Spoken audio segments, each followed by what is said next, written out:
it goes live. Here we go. Do We're a lot live. of this. Hey. Oh, look What's at that. right? Zoom out. Welcome to another Bennessy Draws. Tonight I'm joined with writer extraordinaire, David Hendrick. Thanks for joining us, man. Yeah. I'm delighted. That's One the big, very first time in your life you've ever called me David. But anyway, I know, yeah, it felt weird, but I kind of felt like I had to be very official today. it does feel weird. You're Yeah. the first guest on the show, and It's an honor.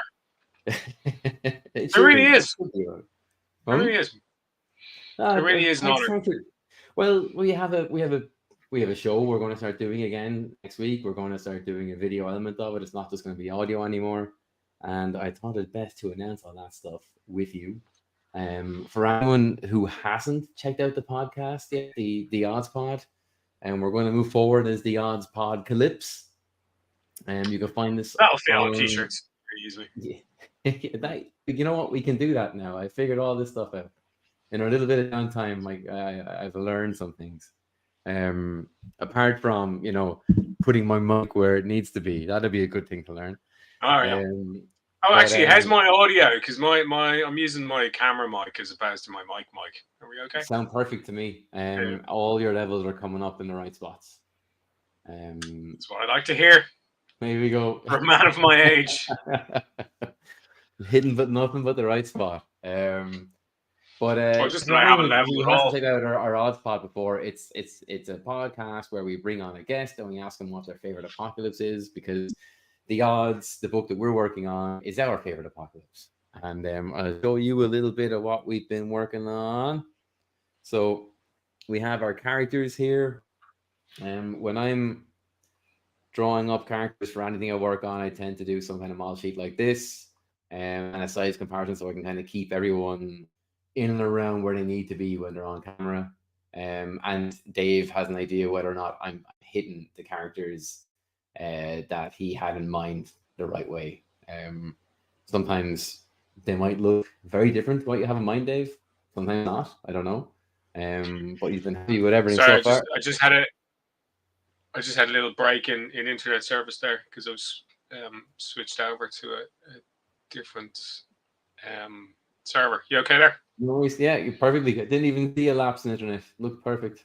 All right. But I was kind of saying there that on the designs I've really sent you, I don't know if you had what I'd drawn for you in mind, whether it looked exactly what you had in mind or something very different. Well, I suppose we had been very consultative about the whole process from the start, because you and me, like, we go back a long way, and when we were talking about doing this, we spent, I don't know, the best part of 6 months talking about the story, and I always think that's the best way to build a story, and that's where your collaborators are your co-authors. Like, no one person wrote this. I think we worked on it together. If I don't like that idea that there's a writer of a comic. There's a whole team that writes a comic. So we absolutely put down a good few ideas together and bounced a lot of ideas back and forth about the character. And my North Star on the character was that what if Mark Maron was to save the world, and so take on his attitude where he doesn't particularly want to save the world, doesn't particularly think the world's worth saving, and his look as well. And you came back with this. I think this was the first time I saw Finn, and it was like, it was somewhere between Mark Maron and Sam Rockwell. I think we were kind of splitting back and forth, and somewhere in between those two. And at the time, I think I was pitching to you. I think I want him to smoke, and like we didn't go with that. But in all the model sheets, I think he's smoking. So I keep forgetting that. That's true. Yeah, you do. Yeah, you have him in all the model sheets smoke. At the time, I just wanted to draw someone smoking. Yeah, I realized all my guys were just non-smokers, but he's better not smoking. He's also, in the model sheets, things like this, little details. So if there's someone who's tackling a variant cover, They have a good point of reference. They know what the kind of character is like, and they know what his size is like in comparison to everyone else, the rest of the cast in the show. And I think it's important because I've seen a few model sheets, and they're very different in comics than they are in animation. In animation, they have to be very specific. They have to be followed very specifically, and whereas in comics, they can be a little bit loose. And sometimes, if they're a little too loose, it can be quite difficult to make decisions, even if you have to produce something quite quickly, or if you're just trying to make guesses at things that are shaded in. It gets quite difficult. So I make mine quite tidy, quite specific. But here's a few pages from the odds. World exclusive. World exclusive, yeah. I'll zoom in and out on a few of these. These are the inks. We do have colors, but we're going to save some of those to show on the odds pod. We have Vittorio Tone on colors. He was on Godfell with me, and we were lucky enough that he joined us afterwards, and he has just been brilliant. He's really added a whole other level to what I put in here. But you can see there's this one page. There's quite a few panels on it. I think this was something that we were testing out the kind of atmosphere for what we wanted to do with the odds and what it was going to look like, how it was going to feel. Obviously, with all these legs hanging from trees, it's very happy stuff, family friendly. And then Fairy tale we have romance. this is this. I mean, pure read to your kids before they go to bed kind of stuff. All the cannibal stuff at the end. I mean, that's when they really just fall asleep and have sweet dreams. But that was page one. But seriously, though, it is like this happens in the opening section of the story, and it goes along with a kind of it's a bit of a backward narrative because we go back to when the big terrible thing happened that has cast the world into this particular phase, and there's hints throughout this page as to what's to come within the story. There's even the bear.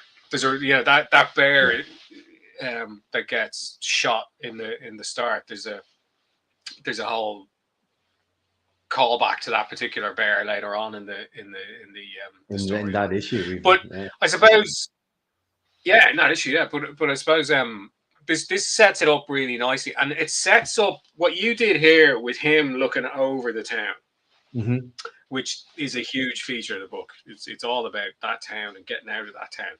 Yeah, and that's where I suppose the story, from my perspective, is very, very personal, and I was looking at it from the perspective of what, certain cities can do to people, what living in the same city your whole life can the impact that can have on you, and how you can be kind of held back by that sometimes, or you can flourish. There's different takes on it throughout the book, and we use this metaphor, this situation as a metaphor for all of that, for having to kind of get to grips with who you really are and lean into your innate talents and your responsibilities that way. So there's a lot, like, you probably won't pick it up now, but you'll certainly pick it up after you read the whole thing and come back to it. There's a lot on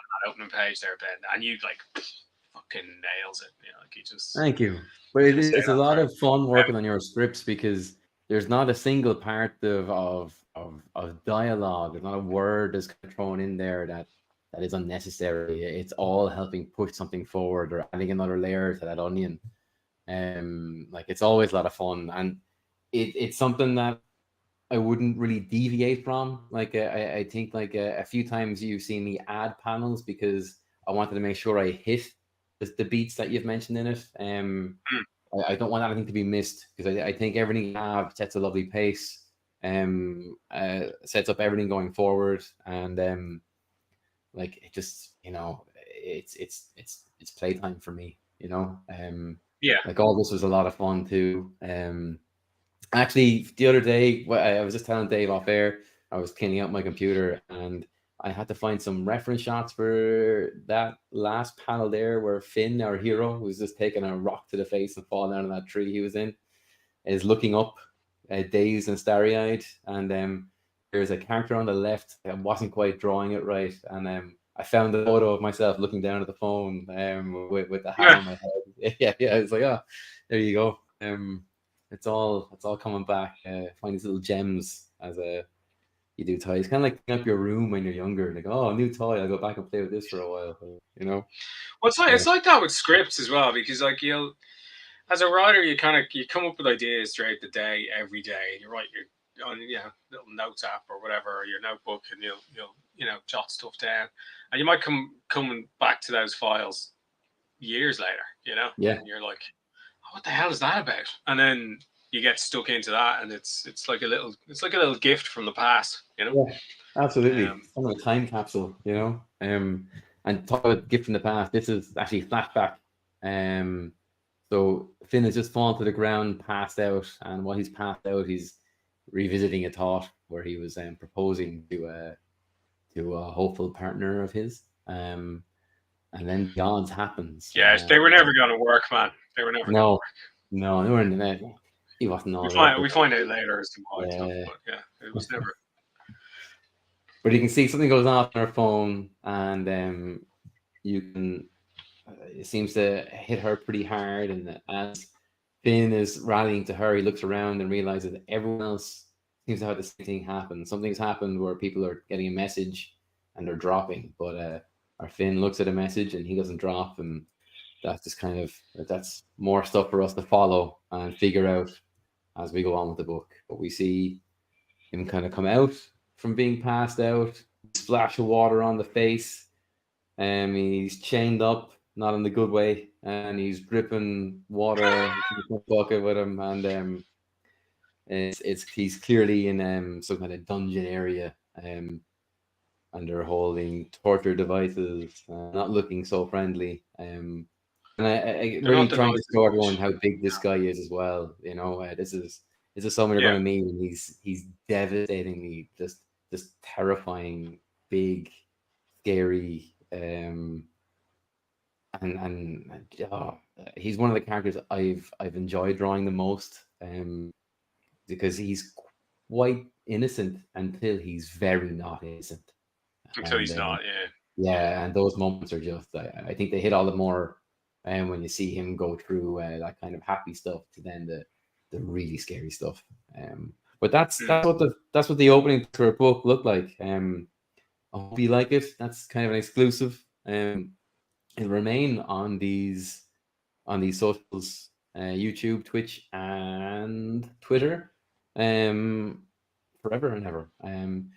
Try follow us on the Odds Pods on Instagram and Twitter or X, whatever you're going to call it.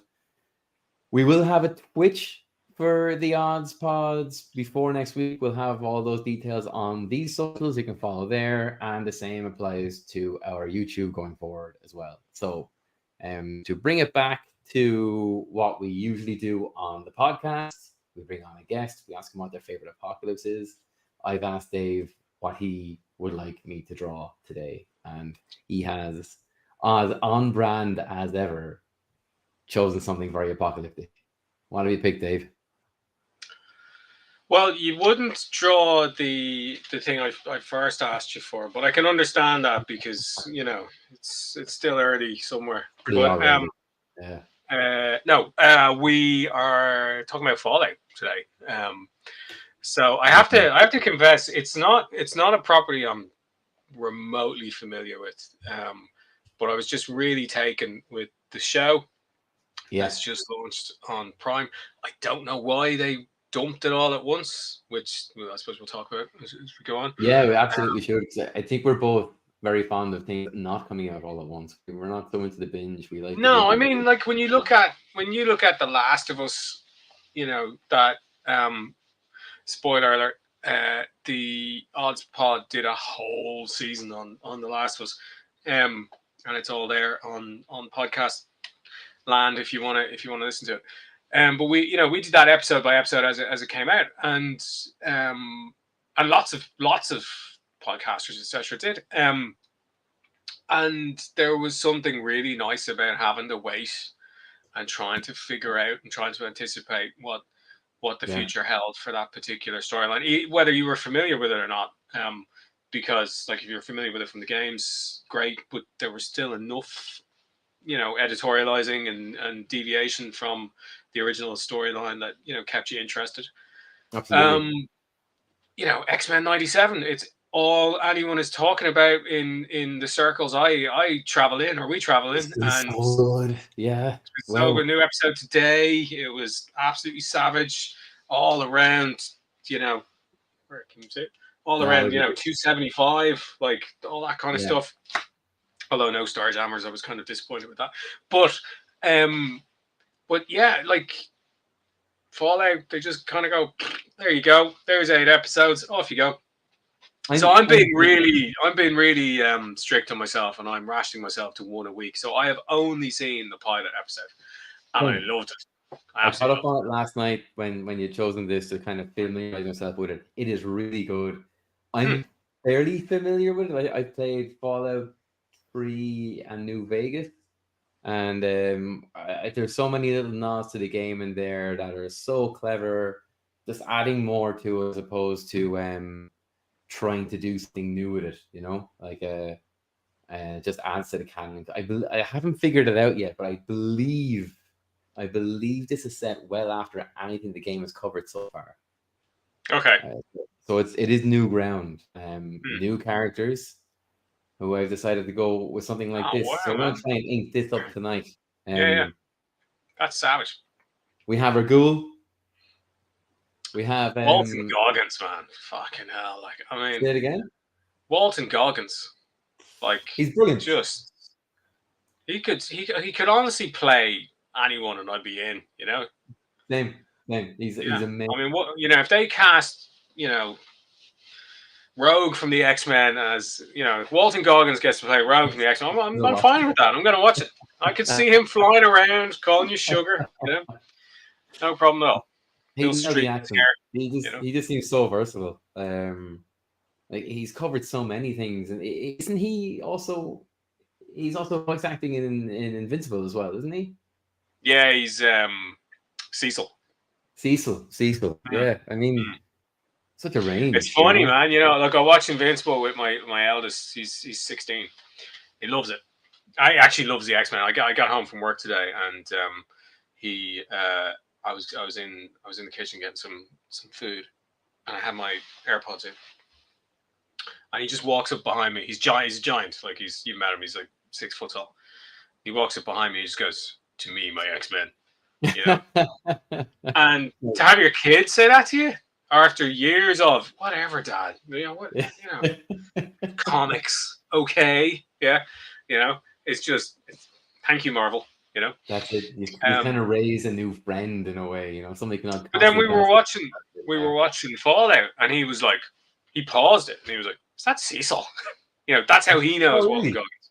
Whereas I know him from The Shield, and Justified, yeah, all that stuff. It was so hard not to draw him as Boyd, like character wise, gesture wise. Yeah. That's the one like that I kind of have watched him in the most. Give him some bootcut jeans.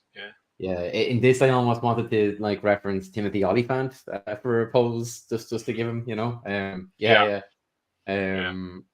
But it's so the whole trick here is I usually do like a kind of a 2-hour stream, so I needed something that would be kind of doable in 2 hours, plus a bit of chat and a bit of our book the odds.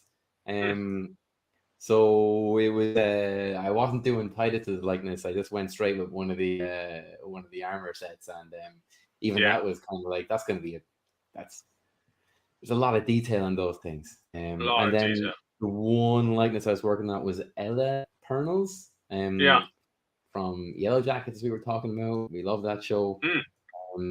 Seems really good in this. And there's one thing I was laughing at in spoilers for anyone, but there's a married scene, and due to life in the vault, it seems to be that everyone wears the same wedding dress, and whoa, I hope everyone's cleaning those dresses thoroughly. Like the feeling that they've seen quite a lot. Like whoa, it was Yeah. It was like When I was a kid, yeah. when I was a kid, there was this ad. So the kind of P&G or Unilever products, Mm-hmm. and they always buy all the daytime ad inventory, Yeah. which is really really cheap on on TV. So when you were watching, your Transformers cartoons or whatever, you'd be interrupted with these ads, And there was this one ad for, I think it was like Persil or something, some washing powder, Yeah. and it had this lady who owned a bridal gown rental thing, you know. Yeah. And like it always stuck with me, like the phrase she used, and it was like the things that happened to my bridal gowns. And like I was 11, and I was like imagining What? the things that happened Yeah. to our bridal gowns, And well, that set me on a path that I probably haven't. Explains everything now. Explains everything, yeah. But So yeah, it's so I can empathize. Yeah, I can see that poor lady in the Fallout universe wondering about the things that happened to her bridal gowns, yeah, it's just or gown, as the case may be.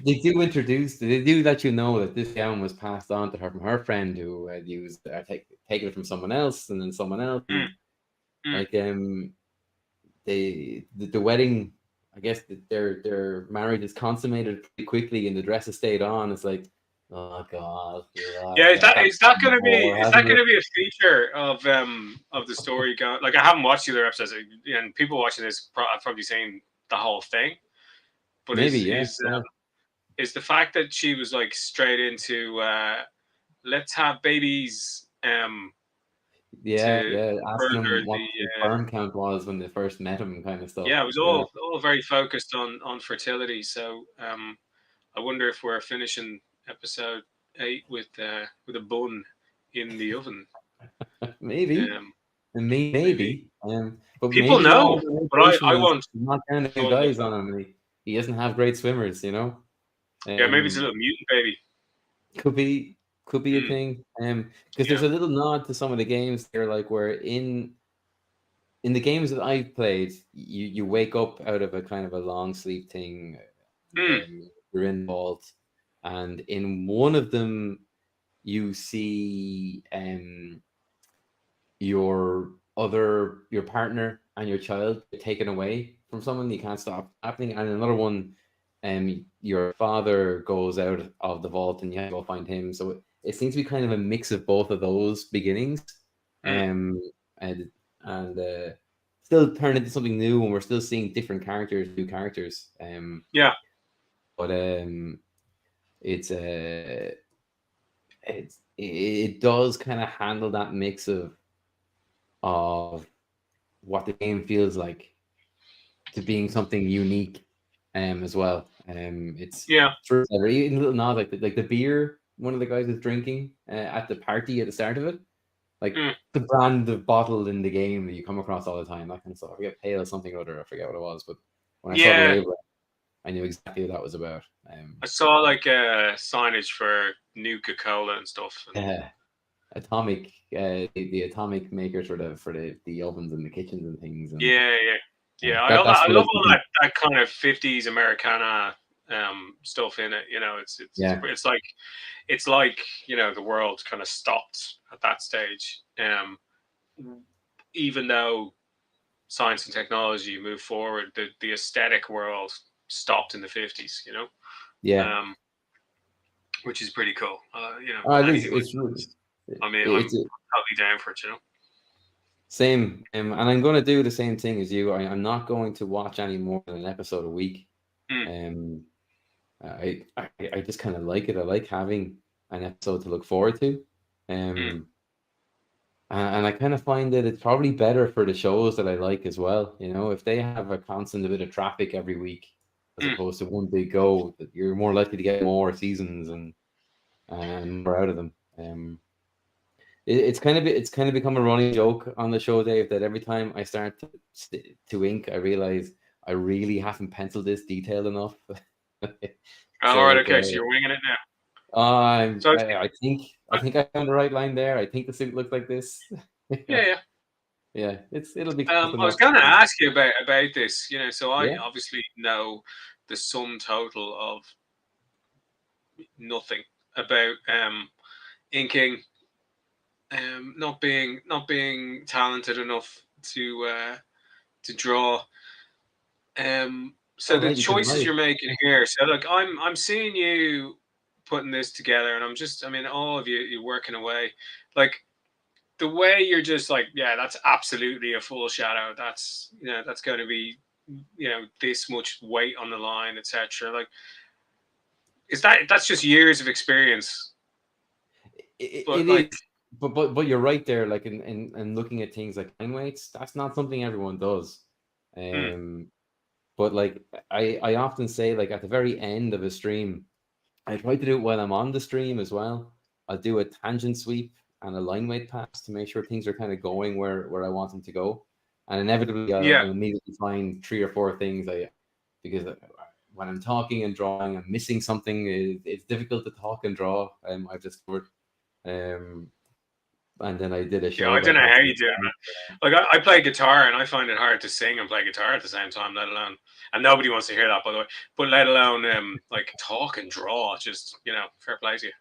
Yeah, well, I mean, sometimes it goes better sometimes than some others, especially if I'm more familiar with the people. Like last week, I did the Silver Surfer, and yeah, one the thing shallow battle one.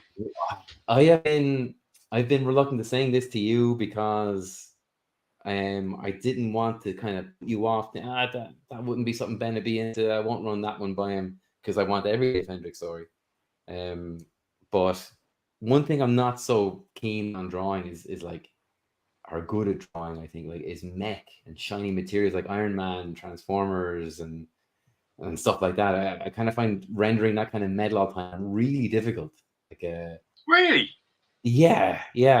I Ah, think you can okay. go over the top with it, or you can't do it Yeah, enough, and it can yeah. look very worn or something like that. So So with who are drawing, your favorite mech artists? I mean, Addy obviously, like, but yeah, he's brilliant. hmm, Favorite mech artist. There's one who's not a mech artist who I think is one of the best at rendering it. He kind of renders everything really well. It's Adam Warren. oh yeah, Um, yeah, yeah, amazing, I've yeah. referenced him for leather, for mech. I mean, so many things. Hmm.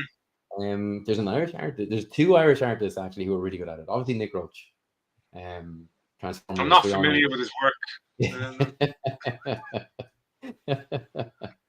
He's Nick's really no, good. He's someone I reference no for mech Nick. quite often because he's something that's kind of different with mech. He kind of stretches it and squashes it like it's an animation. He Um, definitely gives it. Well, what he does with metal is all his own. I think yeah, uh, it's definitely informed by the greats of the Transformers book back in the day, like totally agree. um, Jeff Senior, and that. It's got a bit of that going on, but still 1,000% his own.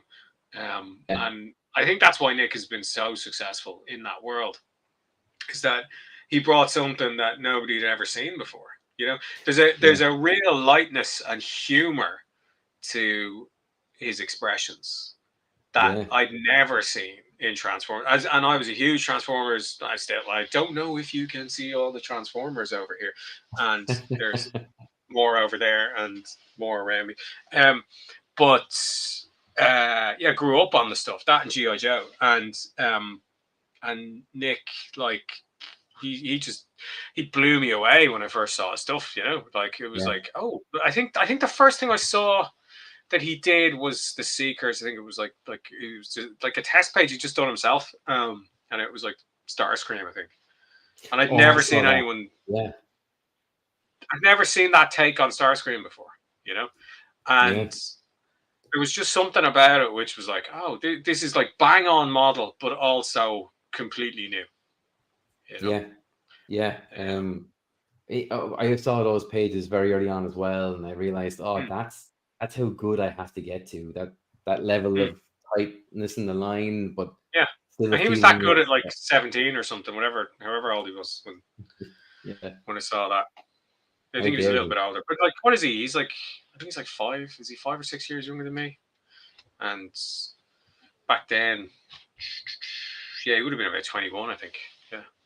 Christ, Yeah. yeah. But He's just yeah, been he knocking out of was. the park. Yeah, it's a shame about what happened to him, though. Got fat and old, and lost all his hair. What else can we say about him? Lost his teeth. No, he's still a beautiful man child. Yeah, yeah, and one of the Um, funniest people he you'll is. come across in the comics world. Like you And I mentioned mean there that that there in was the a. peculiar sense. I mean that. He's Say quite it again, odd. sorry. I mean that in the peculiar sense. He's very odd. Yeah, it's very much a sense of humor that's unique to him and his family. But it is a funny one. It's a dark one too. Yeah, yeah. But I kind of you were saying that he's quite expressive and kind of comical in his drawings. Almost he's in his writing Yeah, he's like too. a human Blur album. That's what I get from Nick. And well, not one of the early ones, but I'd say mid-period Blur album. Yeah, I'd say Um, you're right there. Yeah, that's yeah, that's where I'd see Nick fitting in. he'd love to hear that. Um, he would, yeah. Somebody tell him. But yeah, I think yeah. So who else? Who else from Oh, an it was Rory armored Coleman was the other one. metal? Rory Oh, Coleman Rory. worked on Yeah, he's great. Star Yeah, Wars and yeah. his Heard work of on that. on 3PO and I think a helmet that lived through just made me really think about like, oh, that's how Mm, you render metal. He was still getting yeah, a feeling of light, but he got a great feeling of volume. yeah. At the same time, so he was informing 3 or 4 things with a couple of lines on a sheet, and I thought Mm. that's so good. I think That's how you do it. I think Slimy, like Will Slimy's 2099 stuff, Yeah, gets across that kind of dynamism in armor. yeah. You're He's not stuff we'll be quite working on. sure. You're not quite sure if it's got um, if the pieces are of the 2099 suit or kind of his 2099 suit are individual, or if it's kind of one huge kind of nanite built thing. But it keeps you guessing that way, but it just moves so nicely with the character and it does everything it's meant to do. And I think he's got a really cool take on that.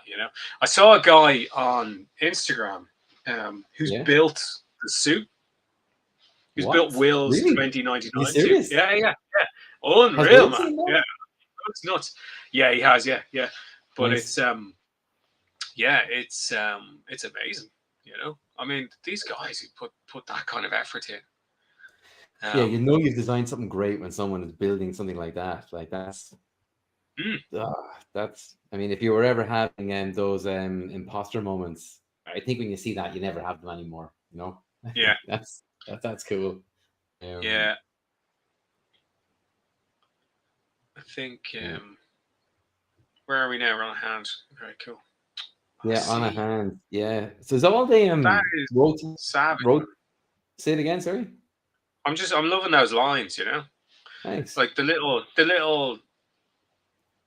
bump on the knuckle and everything. Like it's just trying to find out again, like what's the best place to inform that where is this thing that turns So into you've got the. Let me see. I'm looking at this. So you've got the ring finger there. Yeah, I've broken up the shape. If I have Yeah. everything on the same line, it looks really boring. When you start, Yeah, that's cool. knuckles in, it just makes it a bit more interesting. You kind of want to kind of a gracefulness to that then as well. It's nearly it's very feminine and yeah. Thanks, because Cool. I think some of those hands are my hands. I was trying to figure out like how would I. I always said you very graceful fingers in our quieter moments. I was I'm gonna out myself a bit here. I was going through Jarvis Shopping Center years ago when I was in college. And when during Christmas they had those stalls and they'd have the ladies finding men who were clearly like trying to find someone for a partner or for a moment. Oh, here, buy these perfumes, buy these creams, come over here. Well, one of them like I think I just started training MMA. I kind of looked like I gotten a few knocks the night before. I think my face was kind of a bit swollen. So when she grabbed my hand, I think she kind of really thought like it'd be really rough. What happened All right. was she grabbed my hand, and when she was about to get into this whole spiel of buy this will, she stopped and she goes and just looks at my hand and just my hands are quite soft apparently, going by this They woman's are. reaction. And then she Yeah. goes like, what do you do? Mm. Oh my god. I've been meaning to But ask you. I mean, I I think we could thought, open up a whole new market here, right? Of self-care art. You know, there's self-care there's there's art. something in that. Maybe you could light a candle and get some nice wind chime music going. Ben could talk us through an art meditation. I did I, have lo-fi on some earlier versions of the yeah, show, and nice. I had to stop because no matter what You way were I had falling the asleep. volume, no one could hear me. So All right, so the music was some nice taking over. person put in the comments afterwards going, "You need to turn down the music, Mm. and please tell us that bit again." Because every so often Little I'll bit of moon safari. Yeah. yeah, no, have to be royalty free, unfortunately, because if it Oh, goes on YouTube, a little bit of it's all moon safari. Yeah, yeah. yeah, that's the one, yeah. Um, even when it is royalty free, it gets difficult Mm. for YouTube. Actually, I've had a bunch of stuff taken down. I've had I'll to. just grab my bass now. And I'll just do It sounds awesome, yeah. get some tone going. Get some tone going. So yeah, So so where are we now? you're So we're not on familiar with our the little show. Do you know what this device on our arm is called? the wristy doodad, as I call it. The wristy It's doodad, it's yeah. just it's just like a massive Apple Watch, right?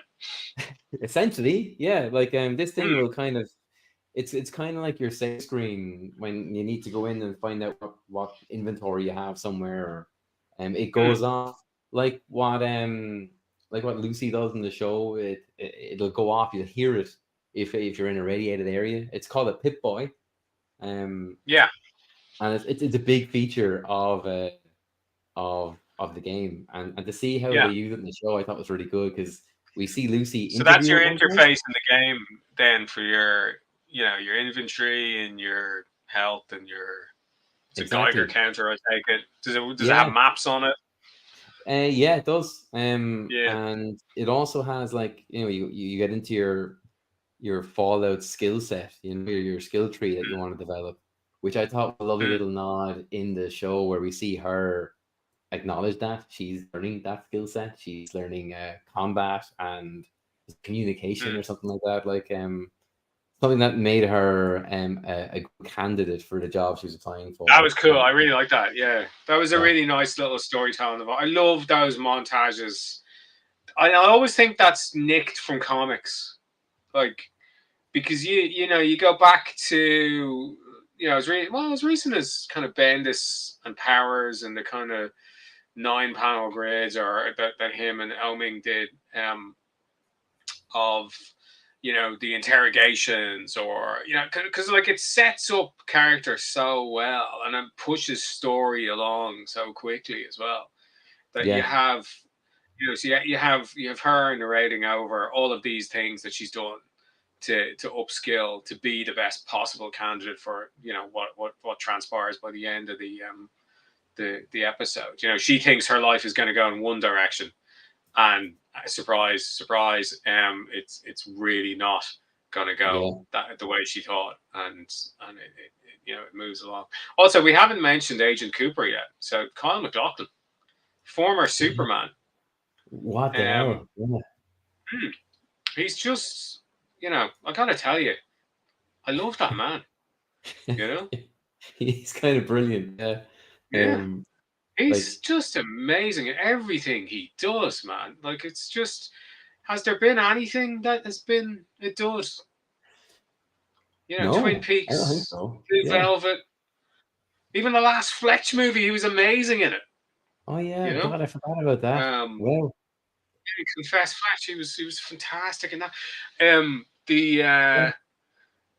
You're in the for something mayor good in when he's in it because he can pick Portlandia. bad things. Yeah. The what now?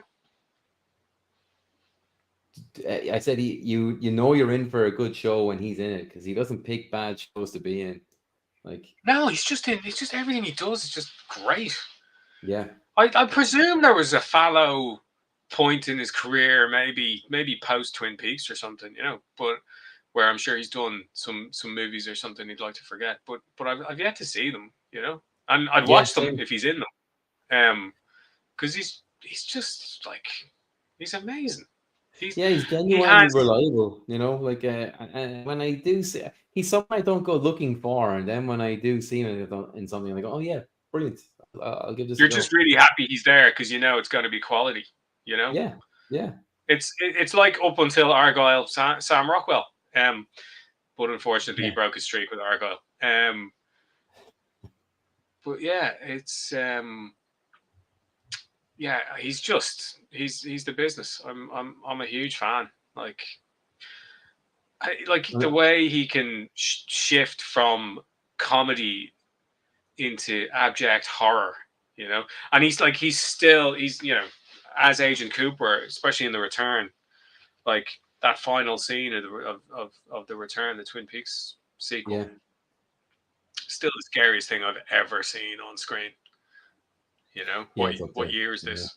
And Scream, and just I you know I love horror.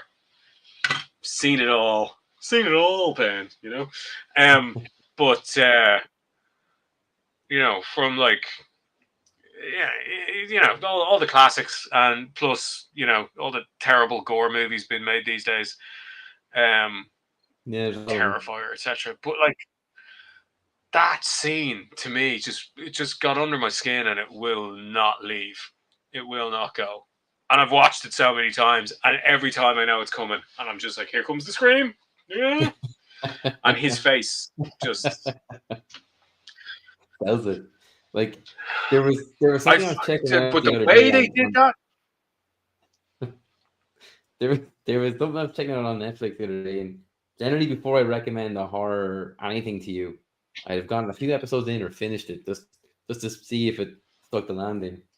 So I've only gotten Yeah. episode one out of it, and it's called Parasite the Grey, I think it's called. Have you seen an ad for that? Oh yeah. No, I've seen the trailer. I haven't dived in yet. Wow, Any good? monster movie heaven. Yeah, monster movie. It's such Yeah, a good yeah, different take on. It's not your regular kind of beastie. It stinks to high heaven of the thing, which is a good thing for me, I think. yeah. Um, it's well worth checking out. It looks a bit Edo-ish as well. Yeah, yeah. Yeah, there's a bit of body horror, kind of tentacle madness going on. Oh my God, so Um, much of it, so much of it. yeah, I need to get stuck into that one. It's very Is it good. Korean? It is Korean, which Yeah. I seem to be a bit of a sucker for. Hmm. Um, Gamble making a Netflix. Korean show called Parasite semicolon whatever, because a certain amount of people are going to be like, oh look, they made a TV show at Parasite. Let's see. That's what I thought initially. Get a And very different experience. Yeah. yeah, but I was not upset. I realized very quickly, oh, this isn't what I thought it was. Oh my God, this is not what I thought it was. Wow. Yeah. Oh, that's good. Yeah. One of those moments. Well, the best horror is coming out of that part of the world these days. They're very good. It really is. There was one I saw years ago. It was called The Chaser. Did you ever see that? Yeah. And it just like that's one of my Mental. favorite films. This Yeah. crooked cop who runs a prostitute ring essentially. Hitting Wild. all the right notes for you, anyway. Yeah. Well, I mean, they're all my favorite things. Like crooked cop, prostitutes. Yeah, I mean, Corruption. old. Yeah. Oh yeah, I mean corruption too. I guess. Yeah. And, he's on the trail of a serial killer, and he has no idea that he's just introduced one of the women that are supposed to be under his care to the serial killer. And Yeah. one of the last things that happened before she went to see him was she left her son with him. So he's babysitting her son while he's trying to get her safely away from the serial killer Yeah. while getting ahead of everyone else he works with so he doesn't lose his job. And Yeah. it's brilliant, really It's a intense, proper great thriller. watch. Yeah. Yeah. It just gets more and more tense Yeah, as it goes on. Yeah. I love that. Like it's fantastic. So let's see, where are we now? Okay, so oh, I zoom out. Want to see where we're going? yeah, zoom out, man. Yeah, yeah, it's awesome. So there's a bit more detail on her. I'll do her first. Then we'll get Yeah, into Walton Goggins and Titus. I think they're just calling Walton Goggins' character the Ghoul. Is that right? Because that's the name the that came ghoul. up. Yeah, yeah, Yeah. I yeah. like that, by the way. I think that's pretty cool. Hmm, Um, hmm. and then There the was little some nod intro to to him. oh, the intro is so good. Hmm. And that little nod to the feral ghouls as well. That's essentially they're Yeah. just zombies in the game. Like that was great too. And then the guy didn't know whether Hmm. or not that counted as a feral reaction or whatever. That was funny. The chicken. The chicken, yeah, Yeah, so good. This I girl's like that hair though. is Again, that's say it kind of again.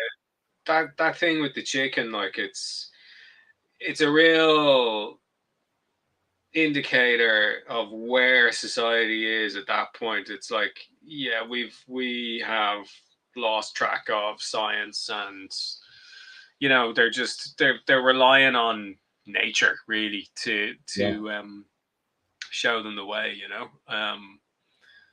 So it's kind of, the world's literally been blown back a couple of 100 years into the past. and that's going to come back later on. We're going to see a close Yeah. up of some chickens, and they're going to be going nuts, and we're going to know there's going to be loads of feral ghouls very close. Mm, And yeah. unless, of course, it's like a Zack Snyder thing where they tell us it's going to rain and the zombies come back to life when it rains, and then it never rains. But I hope that's not the Let's case. just move on. Let's just move on from that comment, because like if we start getting into what's wrong with Zack Snyder movies, we'll be here all bleeding night.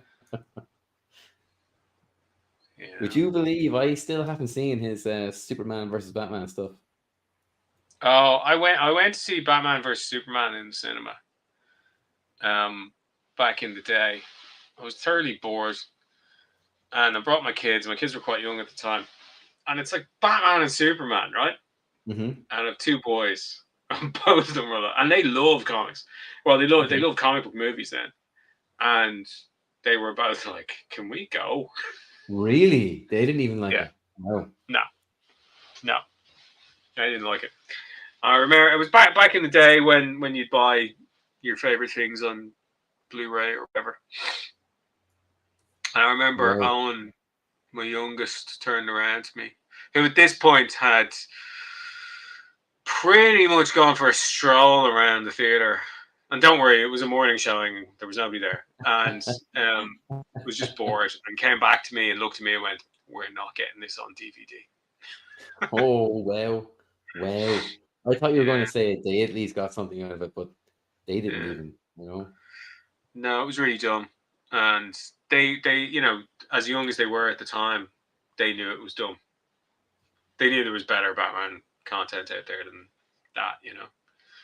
Because It I made wasn't them watch Batman. every episode of the animated series before they were 4. Um, Did they have a pass the test at the end? did they have a what now? Did they have to pass the test at the end? Of the animated series? Yeah. Yeah. Good. Good. And the test is, who's your favorite character? And the answer is Clayface. I was watching those with my daughter, she's 25, and Mm. we got to that Beat of Clay episode, and Yeah, we're it's we're just not going to do this one, kid. pure body horror. Yeah. Yeah, I yeah, mean, I like when that came out. So I was probably, I don't know, 16 or 15 or 16 when that landed, that episode, and I'd never seen anything like that in a cartoon. But no, it felt so familiar because it was Warner Brothers style. Like it was still, you could have taken all of what Bruce Timm was doing and lifted up and transplanted into Toontown and have Bugs Bunny wander about, and it would, look right, Yeah. as even though it was so singular, Tim, and so like Gotham, and it was amazing how they did that. Like they still kept the house style going Yeah. for something that was so unique looking as well. I don't know how they managed that, but they did it. Like the human characters, the people, like Matt Hagen's face is a Warner Brothers face, and it's Yeah. yeah. They got. I Still mean, my favorite Batman comics as well, like the Clayface, Alan Grant, Norm Brayfogle. oh yeah. Yeah, just mental. Like that was at the height of Batmania, as they called it. So like 1989. I don't think it's been top since. That kind of quality of storytelling and art itself. Just, Yeah, I think it's both still. of them are gone now. Alan Grant and Norm. Yeah. It's very sad. Um. Very sad. Yeah. I mean, well, so many of those that talented crew were have gone now as well. Like it's just Mm. it was a big talking point. I was at Dingle a while ago, an animation festival, Yeah. and as such, there's a lot of animation nerds there talking about all things animating. And because Batman has come back out on Netflix recently, that was a big talking point for a lot of people. And it was great to see everyone talking about something like that for a first Mm. off, but everyone had the same kind of thing to say. It's just, how did they get it so good back then? How did they get it all so right as well? Everything hand drawn, Yeah, and using tricks like drawing Gotham on black paper, yeah. you know. I So mean, so it gives it that extra dimension of darkness, yeah. like just Uh, amazing. like it's hard to see anyone making calls on things like that anymore, and like, one of the things that it's kind of surprised me is how difficult it is to get again, because when I was younger it was just like, oh yeah, just give me the Batman, I love the Batman, this is great. And as Mm. I got older and started working in animation and working in comics, like, and you start to see how there's so many cooks involved, and what happens when there's too many cooks involved. It's a miracle anything good ever gets made. But that Yeah, team, Warner Brothers, are working on any of the DC characters. They produce so many absolutely fantastic shows, super quality. And amazing. I don't know how they're not talked about more. Yeah, it's a shame because as the saying goes, pop will eat itself, and it's great the impact it had, but also I feel like it's not recognized enough. Yeah, So you have the new Joker movie coming out that's going to feature Harley, or a version of Harley. And Harley was ostensibly made for that animated series yeah. to provide a softer foil for the Joker. Um, like that, I don't think that gets said enough. I don't think Paul Dini gets his just desserts there. I totally agree. Um, And what a she's character to been have she's gone been and absolutely made. huge in Suicide Squad and etc. And like her own show, like the Harley Quinn cartoon shows, That's it's hilarious. brilliant. Yeah. Absolutely hilarious. And they took the nod from Tom King's run with Kite Man, which was kind of a running joke in Oh his yeah, run on yeah, Batman. Yeah, so I love that. It's just such a dumb character, and they just make him a feature of it and make him important. Which I think yeah. is great. But yeah, It's I don't think that as much as we talk about it and everything, and as much as everybody loves it, I still don't think the animated series is really appreciated for what it did. no, Um, and what it continues to do, like that's a whole new era of fans. It's just gone and created, just coming out on Netflix there. Like yeah, the bit I did watch with my daughter. Like we watched Justice League as well.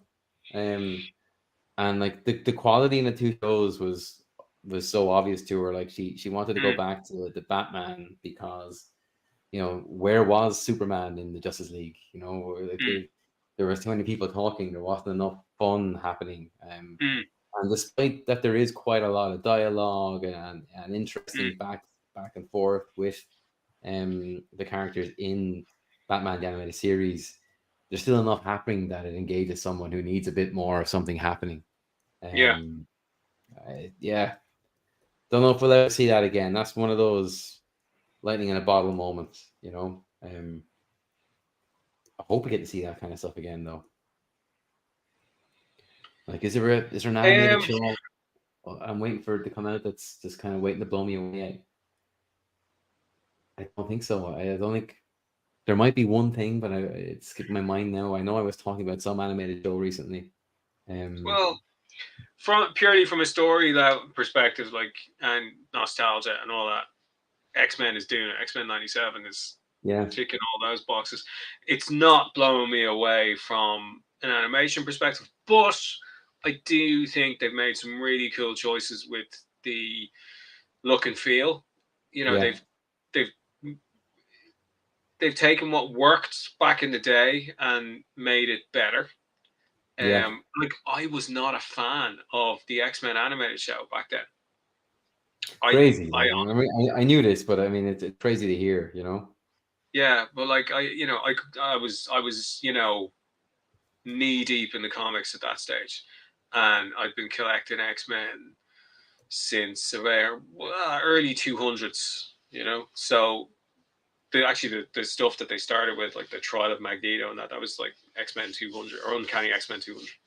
Um, and I love was that you can delighted to see call numbers of issues like that. That's so cool.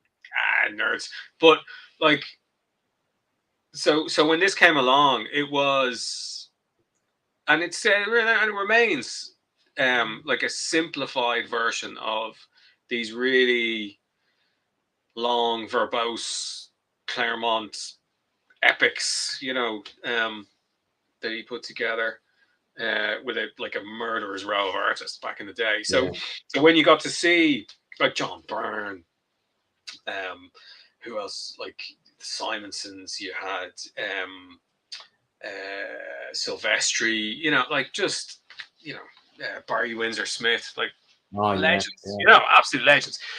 So then you see this show, which is like I think they're being cheap on the animation. I think they're skipping every fourth frame or whatever it is, and it's all a bit blurry and it's all a bit, mm, you know. And I yeah. was It's gonna not a it's fan. gonna feel different just because production is so different. Yeah, Like it's kind of looking at like the old Simpsons intro versus what's happening in the new Simpsons intro. There's a but lot of I think energy lost. what they're doing now is they're playing to the gallery. They are playing to this guy. They're playing to Yeah, this guy and slightly younger. But as a result, I think they're picking up younger kids because younger kids they don't want to be patronized and they want to be in on the joke and they want to know what's going on and I think that's appealing to them because like of a straw poll of like one in my house anyway. He is so in, man. He's buying the that's action cool. figures, and he was never that way. Video games is his thing. Um, Cool. but they've taken what worked with that show back in the '90s, and I think they've definitely cleaned up the animation. They've made Yeah, it look like it's drawn. I'm sure there's a I'd say a ton lot of it of is, but augmentation there. Yeah. I haven't looked into what program they're using it, like to see how they're actually doing it. Are these digital rigged puppets or is it hand drawn? Because some of it looks hand drawn, some of it's really good, and But then they're some of it doing looks like really someone's clever trying. things. Yeah, Like they're utilizing Cyclops' power set yeah, in a way that's never been done in cartoons before, and rarely done really in the comics. Like everyone, after that first episode, was like, oh yeah, well obviously they're concussion blasts. I mean, it's not like a heat ray, blah, blah. but it's You been done in the regularly games, you but you know. regularly see it being done that way in the comics as well. So in the wrong way, sometimes. Yeah, I still think he has the lousiest logo at the opening thing with this kind of bubble writing that says Cyclops across the thing, which sucks. They need to give him better lettering there, and I'm sorry to whoever came up with that logo, but it just doesn't work. All the other ones do. All the other ones rock, and Nightcrawler was in today's one, Yeah. which I thought was a nice addition, and had a beautiful logo. Um, But every issue but or every episode is kind of like Ozarks now, where I'm waiting for these images to come up to mm, find out what's going to happen in the story, yeah, and yeah, yeah, me waiting for a yeah, character to come up to find out who's going to be in this. yeah, Watching the yeah. intro, it's one of those intros I'd never skip in the first place, right? I think you'd be shocked, Well, I mean, the soundtrack rocks. Like, let's face it, and right? they have upped all the levels on that. Like Mm-hmm. they have with the re-record on it, they have definitely redone the bass line. Yeah. And then there's a guitarist that I follow on social. Nilly Brosh is her name, and like she's like if Steve Vai and Slash had a kid, and Cool. she did all the guitar parts this time around. Oh, Um, nice. yeah, and it's great to see someone new come in and and get so excited about doing that and stuff. So if you look her up on social, you'll see her um, playing away on the soundtrack. That's cool. Which is cool. But yeah, and it's like and that's the thing. We sit there after every episode. We will sit there, watch all of the credits because we know the soundtrack is gonna hit back up. Like the Yeah. soundtrack at the end of the show, it kind of there's a lull and it's very cinematic and atmospheric. But then it builds back up into the guitar line. Yeah. Uh, that it's that it's synonymous with, and we sit there and wait for that to happen. There's not too many shows we watch all the credits of. Although, in fairness to Liam, my son, he watches the credits of every show he watches because he thinks it's Really? rude not to watch the credits. All these people made the show. Why wouldn't you watch the credits to say Well, thank you? fair play. I'm like, wow, that's amazing. So yeah, he's right. But We should all aspire to be more like him. yes, He's we right. should. Yeah. But unfortunately, I mean, there's a few ways I can't be like him. Like I'm definitely not 6 foot tall, and I don't think that's going to change anytime soon. Get But yeah, those Bono insets in your shoes and you'll be get the laughing. heels. Yeah, Yeah, there you go. Perfect. yeah, because that works for him, man. I mean, I've seen him live so many times, and he just towers over you. A towering presence on stage. Start getting some stills going, maybe. I don't know. Yeah, Mister. But yeah, so where are we now? We're doing some nice Yeah, boots. what I'm actually doing is a bit of a shortcut. I'm going to plot down just a couple of lines, some creases in the boot, and Mm-hmm. I'm actually going to take pure advantage of the fact that I'm working digitally, and I am going to use the same brush. I'm going to Yeah. take the ink off it and work as an opaque brush, so it's kind of like an eraser, but Oh it'll yeah. keep the same feel. It won't give me a hard or a soft erase. It'll still feel like the same brush, and Sweet. I'm going to take out some shadows I and creases. understand about a third of it, but yeah, let's do it. Yeah. I'll put some in now, and I'm trying to kind of like I keep talking about this program when I do the streams, Dave. I don't know how I said it to you, but it's called Sketchbook Pro. Oh Have I yeah, said anything to you about it? Yeah, I have heard of it. like I I'm think I bought it for a child. very. I mean, it's like there's so many things you can do with this program, and they're Mm. so good. It takes no time to learn it, and you can get lovely textures and things just like this. Mm. And one thing I was kind of saying in here's a better example now of me using the same brush as an eraser to try and get a texture. Eh.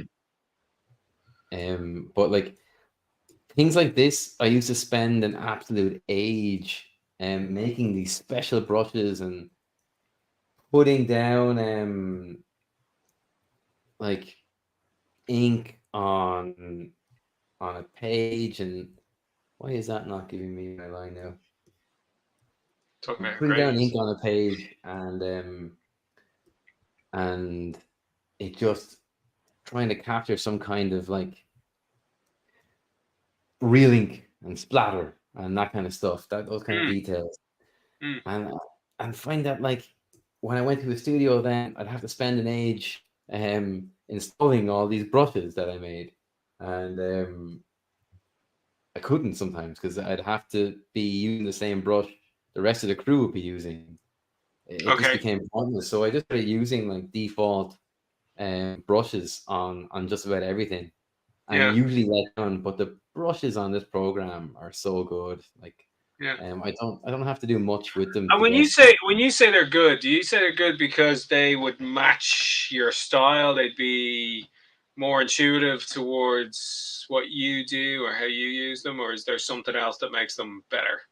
It's a bit of all those things. It's a bit of the way they're put together, and it's absolutely because like I did not want to go digital. I wanted to be a Mm, traditional artist, and I was a year out of college, realizing very quickly, oh, if I don't learn some digital skills here, I don't have a job. I can't be a professional yeah. artist.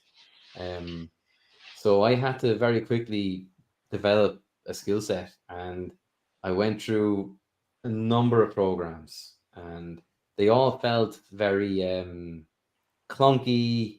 I was very particular about my line quality. You know that about me, and none of them would deliver what I was after. But this Yeah. program did the second I picked up the pencil tool, and like so much so that I didn't deviate from the pencil tool for ages. I just stayed with the pencil, and then realized, Okay. oh my god, it has all these other amazing brushes, Yeah. and I just like between this and Clip Studio, I haven't opened Photoshop in a year, maybe 2 years at this point. Oh well. Yeah. Just been I unnecessary. I have some news for you. You're not missing Oh much. yeah. Yeah. No, from what I hear, it's failing more often. Yeah. It's become unreliable. Folks are mostly using Sketchbook or Sketchbook Clip Studio. Yeah. Um, I really vouch for this program. I think it's really good. There Mm. was a period of time where I thought I was going to have to stop using it. Um, and How then I come? realized that I was using an outdated version of it. It had moved from Sketchbook to Sketchbook Pro. Oh yeah. Yeah, there was no information about that kind of stuff anywhere. Yeah. And And I found out, was this Clip Studio back in the day? Are they no, related? No, they're two different things. no, this was an Autodesk program. So it used to be free for students. Right. Okay. Um, and it's just really good. It's really reliable. If you're Mm. still using the old Sketchbook, not Sketchbook Pro, Yeah. you will not find it reliable. It's the complete opposite. It hasn't been updated in years. It will just crash, Right. and Okay. it'll crash so bad you will end up losing hours of work, even if you work um incrementally in numbers. I generally tend to save, Yeah. you know, Does it writing make you a down. better artist having access to all these tools? No, it doesn't. It makes you quicker. Yeah. You're not going to be a better artist just because you work digital. Like I used to have to scan in storyboards, and there Mm. could be 800 panels for an episode. So I had to scan all those guys in individually, and then I'd have to go back and put them in some kind of readable form on a PDF, and that took days, you know. So Mm. just working into, I use Storyboard Pro when I'm working on storyboards, Mm. and like that deleted all those days for me. I didn't need them. So that was more days of me drawing. That was more time me booking more work and making more money. It was just far Yeah. more doable. But I will say, like, you're not going to be a um a better artist just because you work digitally. You're not going Yeah. to be a better artist because you stay traditional either. But I kind of find you need both sets of skills. It's kind of like being able to pick up a stick of charcoal and a pencil. Yeah. Um, it helps if you What can do both. I suppose, like, so I play guitar. I play whatever's in front of me, right? But I got a gift at Christmas. My lovely wife got me an amp at Nice. Christmas. So this amp called the Boss Katana, Cool. and um, it comes with access to a thing called a tone studio, which is like a digital bank of sounds that you can program into your amp, Nice. and you can link your computer to the amp, and just, if you're jamming, you've access to kind of all of the tones, and then guitarists around the world, they will pre-program tone sets and put them in, to a library so you can access them, and someone will say, "Oh, well, here's James Hetfield's tone," and they'll put it up. That's cool. So you can just press the button and you sound like James Hetfield, or press the button you sound like Jack White, or whatever. Anyway, That's cool. I have found with that gives you the impetus to play more and to experiment in those tones when you're playing guitar, and experiment with sound, and maybe I was like playing with tones from guitarists that I don't even listen to, but it was just Yeah. gave me something different to play, and Things you wouldn't have inspires you. done without a digital tool. Like, Yeah, and inspires you to kind of do more. And I suppose my question about kind of does it make you a better artist is kind of it's that it's are you experimenting with it? Do you find brushes or tools on there that if you were working traditionally you might not have messed around with or played with or experimented with, because it would either take too much time, the actual physical means of going out and getting particular tool or whatever. I mean, does it open up kind of new ideas that way? it does in a way. Like, that's actually a really good question. Not so much in terms of the tools you'd use, but like things like where if I had already gone thumbnailed out a panel or a picture like this, or a cover, whatever it is I'm working on, and as I'm working on it, and I might have gotten to the point where I'm inking, I'm not just thumbnailing or loosely drawing it, I feel like, oh no, this would be so much better, I think, if I could change the pose to something that looks a bit different. Maybe his arm would better all the way out holding out the hat or something.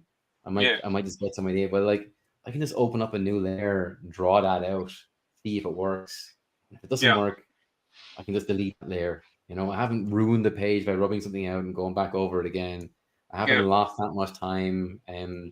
Whereas traditionally, I would have had to get like another sheet of paper, put it over that, light box it, and so I could see what I was drawing underneath with the backgrounds, drawing the pose I think was going to work. If that pose worked, I now had to cut out that pose with a scalpel over the page that I needed to change the drawing from, so it would be the same shape. Cut out the previous drawing, and then try to tape it all back up together again. I mean, that was an absolute pain. Like, so much so, a bit like that Mitch Hedberg joke, where you start convincing yourself that, nah, it's not that good. I don't need to do that. I'll just stick with what I have, like where he was talking about this joke that I like, but my joke book over there that I write all these things down in is so far away, and now I tell myself, nah, it wasn't a good joke. I don't want to get up and go get the pad, Yeah, but you can empathize. He was baked at the time, yeah. What a legend, man.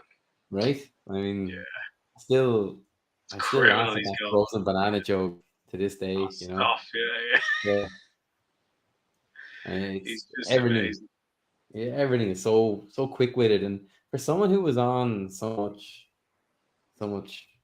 Well, that was his thing, I'm sure he wrote when he was straight, and then he get a different perspective when he was otherwise, and I'm sure when he was performing, he was stone cold, Oh yeah, and it was just a personality or a persona he had. But his material's all so clean, Oh considering yeah, that. Like, I mean, you can so clean. play Mitch Hedberg records to kids, like it's Yeah. because he's just a kid. He's got a kid's view of the world. A slightly stoned kid, but like he's Yeah, yeah. It's so sad he's gone. isn't it? Like the world's a Like less funnier place without him. he would have been huge. Yeah, He was big as it was, but he would have been massive. Can you imagine a Mitch Hedberg movie? You know, yeah. What the closest we got was that 70 show, wasn't it? yeah, Yeah. which is Jesus, filled I'd with even all forgotten sorts about of that. terrible people.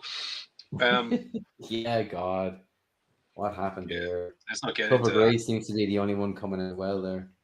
And you think he wouldn't be? Yeah, Yeah, he was a star, but Had apparently he's all right. Um, but yeah, it's yeah, wow, it's just awful. oh, so one of the things I kind of doing here is like because I'm working digitally, is I'm really being quite quick and loose with the line. Yeah, Whereas yeah, you might have seen some of the streams I did like over the Godfell yeah. release one, like where I was on Instagram Live doing some traditional pieces, and like I had to be so much slower, so much more deliberate. Whereas Yeah. in something like this, I can kind of shoot in the hip a little bit, because if I need to change my mind, I can. But there was one thing that happened to me for the first time on the first stream that I did, where I had penciled out someone and immediately realized, having penciled out kind of like what I did here, or I had to figure out a few things on the fly there, but I hadn't nearly penciled it enough. Like I didn't know what was happening. All right, But just lots of grey. Yeah, like it just didn't make sense at all. And I had to go back and pencil the digital pencils that I'd done. Because I guess if I'm here, I know I can figure this out on the fly. I don't have to worry about it, but I just can't do that traditionally. We can't all be Chris Family, I guess. But Chris. I had to go back and just dig back into it again. But I found out that when I was traditionally inking over it, because I was traditionally inking over pencil lines and a printed line, that like when I was inking over my pencils, like the pen I was using and the brush I used just kind of rolled right over, whereas that printed line left a bit of tooth, so I had to really kind of be careful, like about what I was inking over. There was a bit more work still ahead. Whereas when I had done the pencil line, like I used these Mars lumographs, where I kind of find that the graphite in them or whatever is in them, that's a terrible circle, is really nice. The pencil kind of goes across the page very nicely. Yeah. There's also things like this in terms of digital. What's like that? I'd have to go back and find my ellipse tool. So generally, like, and I've been talking about the ruler tool and this tool in this program a lot. So generally, you go into a program and it gives you the same deadline. Okay, I have to be very careful doing that, because this program allows you to really work on your line weight. So you can have it really thin and then lean in really hard. You get something a bit more, again, it feels traditional, the technique. Yeah. I find it just far more forgiving, but I'm getting some inspiration here, man. I think a Humpty Dumpty comic's on the way. very good.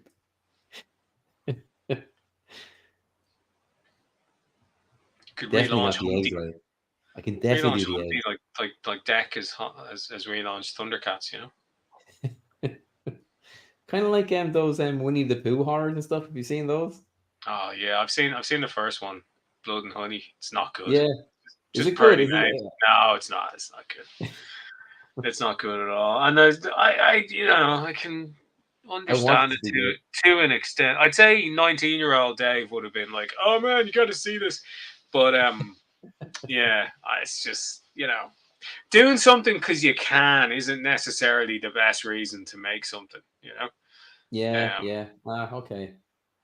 No, it got a Yeah, sequel. I haven't seen it, so I was like, oh, let's go yeah. check There's a it out. Tigger. There's a Tigger sequel. Yeah. It's not. See, Matt Lillard was saying he wants to do an R-rated Scooby Doo.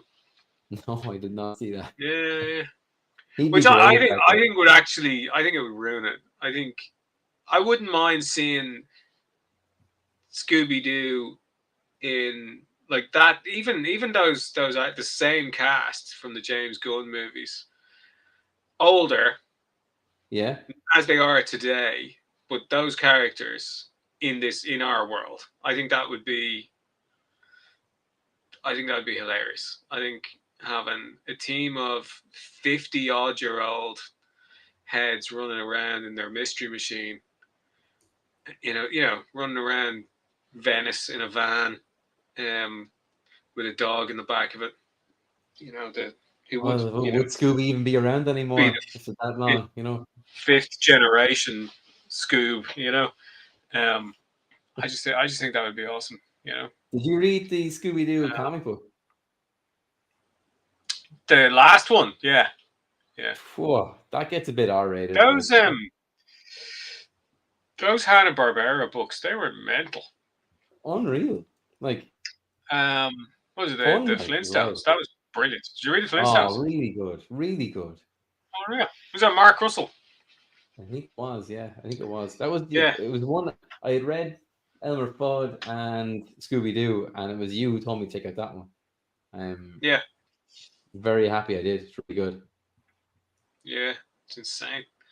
But yeah, I'd love to see that. I'd love to see Matt Lillard, whatever he is, 50-odd, as Shaggy, clapped out hippie, running around. Like, where's their town? What's the name of the town? Ted? Oh, The no, Who? the town in Scooby Doo. What's the name of their town they Oh, grew I up in? can't remember. I Yeah. Anyway, um, that was where pretty much all of Mystery Incorporated took place. That was such a good show. Did you watch Movie that? Incorporated? No, what's that? Yeah, Mystery Incorporated. It was I think it's like 2 seasons. Right. Animated show from kind of mid 2010s, I think, and it is the story of why there's a Scooby Doo, why there's a Mystery Incorporated, and there's like this huge conspiracy, and it's Cool. brilliant. And it's all the I mean, guys, and it's the gang, solving mysteries, but there's a huge story arc behind it all, that slowly gets revealed. when did this come out? Because this has gotten past me completely. Oh, let me look it up. I'd say it was about 10 years ago, if not more. I totally missed this. Let me see. Do do do. Let's make sure I don't leave the stream. Scoobert Stubert.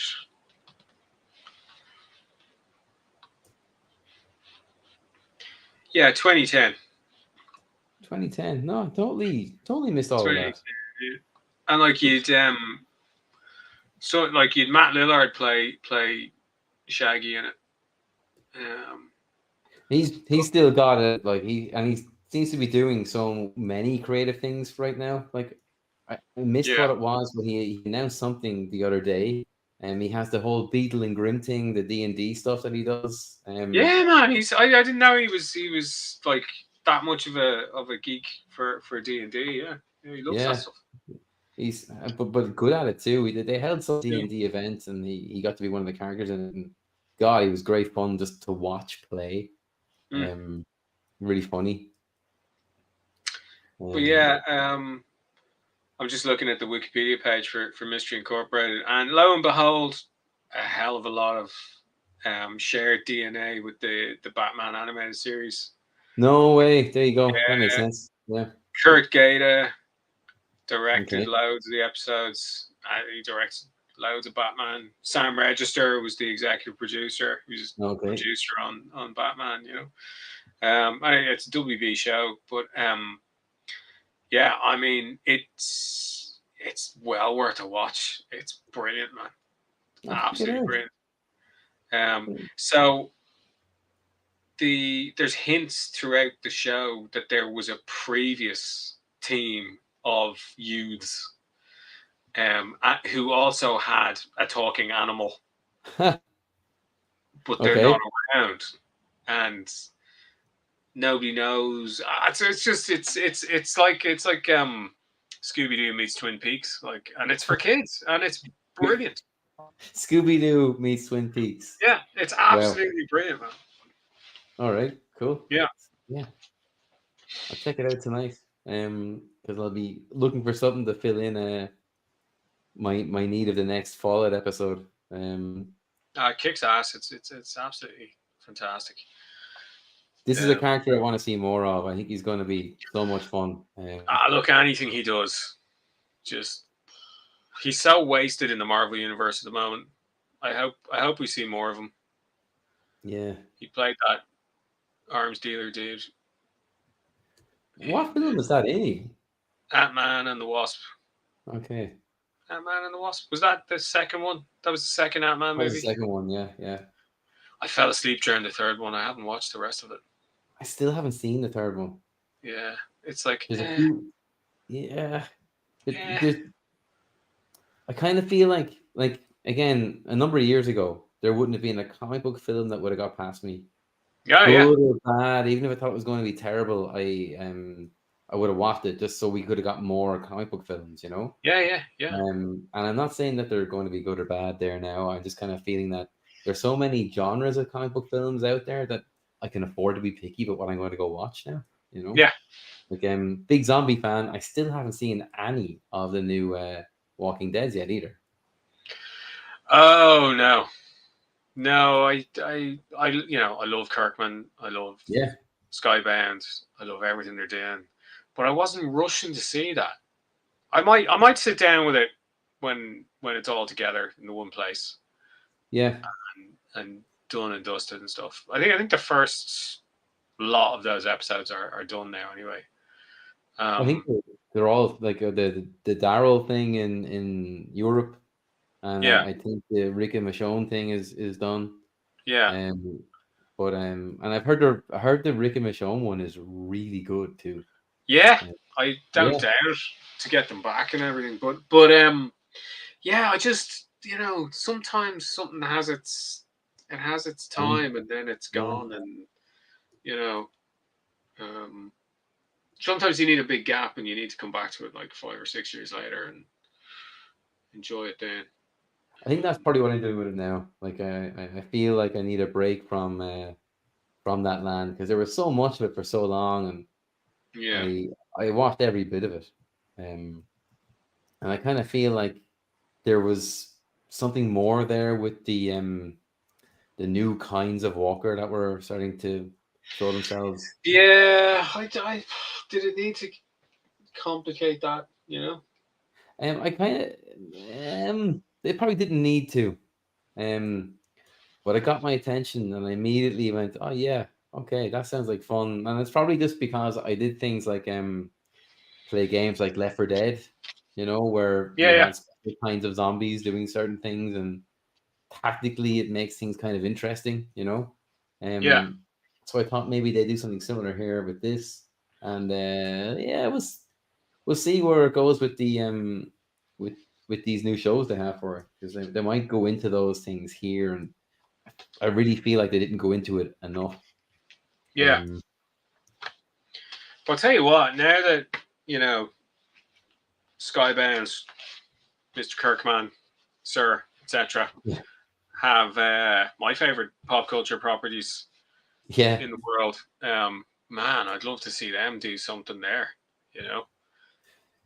They seem to be knocking them out of the park as well. Like I haven't read much of them so far. If we could get like where's the camera? If we could get like this as a TV show, I'd be Yeah. And who would your dream team be for that TV show? Who would you cast? Who would you like? Oh, To I them, cast a you know? bunch of unknowns. Honestly, the weight of I think if you cast someone with a name, I mean, you kind of have to because you want people to watch it. Yeah. But honestly, I think the best way to do it is do it um, with somebody you'd never think of for it. So you would be thinking like, is it Alan Richardson who's Jack Reacher? Yeah, I think he's definitely inspired a look Yeah. in this iteration of Duke. But yeah, you know the Reacher show, man. Like I can't get my head around that show. It's Really? like Yeah. it's like oh, walk into town and just break somebody in half and walk away again. And it's like it's insane. It's fun, but it's like come on, you know. Yeah. I mean, I will suspend my disbelief for cars that turn into giant robots and a secret army of But that's where you draw the specialists line. that are fighting another secret army of terrorists. But I just have to draw the line at one dude beating up an entire town, and getting away with it. I don't know. I think like I need it. Years of watching John McClane take on the whole world at once. Just I need more and more of that. You see, I was out Um, by Die Hard 3. I was just like, I was out. I was like, that's too much. I have this thing in my head that 16 Blocks is actually the third Die Hard movie, and um, that's my head canon. And in the original cut of 16 Blocks, he dies. He oh doesn't make yeah, it it. does. Yeah, yeah, Yeah. yeah. And I think John McClane should have gone out fighting and should have, you know, yeah, It's inevitable for him. I mean, it's not like he's learning a lesson. He's doing the same thing every Christmas. yeah. Come on, man. You know, stop going to densely populated public spaces at Christmas. Yeah. You know, Stay at home. Make sure yeah, Holly just has the bed made up, yeah. and yeah, stay with her and the kids. That's it. That's all you need to do, John McClane. Stop getting into rows with civil servants. It's not going to get you anywhere. You know. Poor old Bruce, who was in a GI Joe movie, played Joe Colton. What? Yeah, yeah, yeah. He played the original Joe in the second GI Joe movie. He played Joe Colton, who Huh. GI Joe was named after. Um, who they did in issue 50 of the Real American Hero run back in like 80. I'd say it was 88, 89. Yeah. Was it issue 50? I think it was issue 50. They introduced him in a story, and it was so cool because like I was a kid, didn't know what was going on, and the cover is him standing in fatigues with his back to you, and the team are like they're in trouble and they need help, and he's like, "What can I do? I'm just a guy called Joe," And yeah, it's all. Actually, speaking of Joes, can I show off some toys? These just arrived the other day. So this is retro Scarlet. Oh, nice. Savage, the best figure they've done in the line so far. Paul Harding designed her. It's fucking class. And he I did love this that one too. you can call these names out and issue numbers like No, no problem. It's I'm really trying to cool. get That this looks without massive. light on it. That's Airborne. Oh my god, I haven't even opened them. I don't know if I want to because it's just like it's so beautiful. But I will because someone's got to sit beside Wild Bill in the Dragonfly when it gets here, and it's going to be Airborne. I think I've gotten every Joe figure they've released so far. Oh, nice. No, not nice. It's a problem. But yo Joe. But yeah, I'd love to see Skybound do a TV show of GI Joe. And if they need anybody to write on it, I am available. I can I vouch. I can I have, vouch for Dave. I have a beautiful Uh, sample script on my website, davehendrick.com. Check it out. Thank you, Robert. But yeah, I just think it's the kind of story that needs to be told episodically. Like you don't end up with 305 issues of a comic across 4 different publishers. yeah. You know, because it's able to be told in 1 2 hour movie. Like I mean, if you stick with what Larry Hama has done and just just keep it up. Just peel that onion week by week, whatever way you want to do it. I think there's so much content in there. I hate that word content, Years of it, but years, there's and so all much, quality. Yeah. so many great stories and dumb stories and funny stories, and but there's so much there that it would be. I honestly think a big show across 7 seasons, whatever, would really do it justice. I know there's going to be a G.I. Joe Transformers movie on the way now, which Oh, cool. the Transformers guys are doing. Lorenzo de Bonaventura, who's done it, who's been the EP on all of the Hasbro stuff since the first Transformers movie is on it, and that has been met with joy and other emotions. Other emotions. But yeah, we'll see what happens there. They did their little Avengers type tease at the end of the last Transformers movie, which was really nicely done. But yeah, I don't know. I think it needs more than a movie. I think it needs to be told the way, like the reboot Kirkman's doing on. I say Kirkman, like he's publishing it, but it's Joshua Williamson really who's the architect here. Tom Riley and old friend of the show, Geordie Belair, is doing the all the colours on. Yeah, and she does an amazing job as always. Always. But yeah, it's a nice approach to it. I mean, they get a lot in quickly. In these, like, where are we now? Issue 4. They've covered a lot of ground. They're only on issue 4. Issue 4, Duke. Yeah, so 5. I think 5 is the last issue, and then there's a Cobra Commander book that's running alongside that, which is like pure horror. It's total horror. It's not for kids at all. I hear it. Neither Duke. They kind of took the approach. Fuck them kids, because it's guys my age who are reading this stuff. It's I hate to break it to the world, but I don't think they're picking up any new fans. Really, I think it's little nerds like me who were instead of going to soccer practice, were going to the local toy store and badgering their parents for action figures. But the last time I checked, like, and you just kind of said it there, like kids don't have money. People our age have jobs. We have money, so it's Oh God, and thousands of action figures as a result.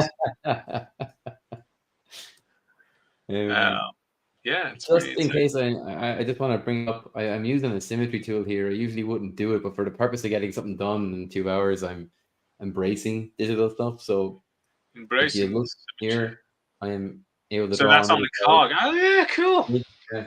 So it makes life kind of handy. For something like this, especially when it's like a logo and it's supposed to be somewhat symmetrical. If I was, well, don't tell my youngest that, because he's working on a tech. I think they call it tech graphics now. It used to be called mechanical drawing when I was doing it. He's working on a tech graphics CBA at the moment. Pretty good. If he knew that existed, he'd be all over it. It's really handy, and it's. Yeah.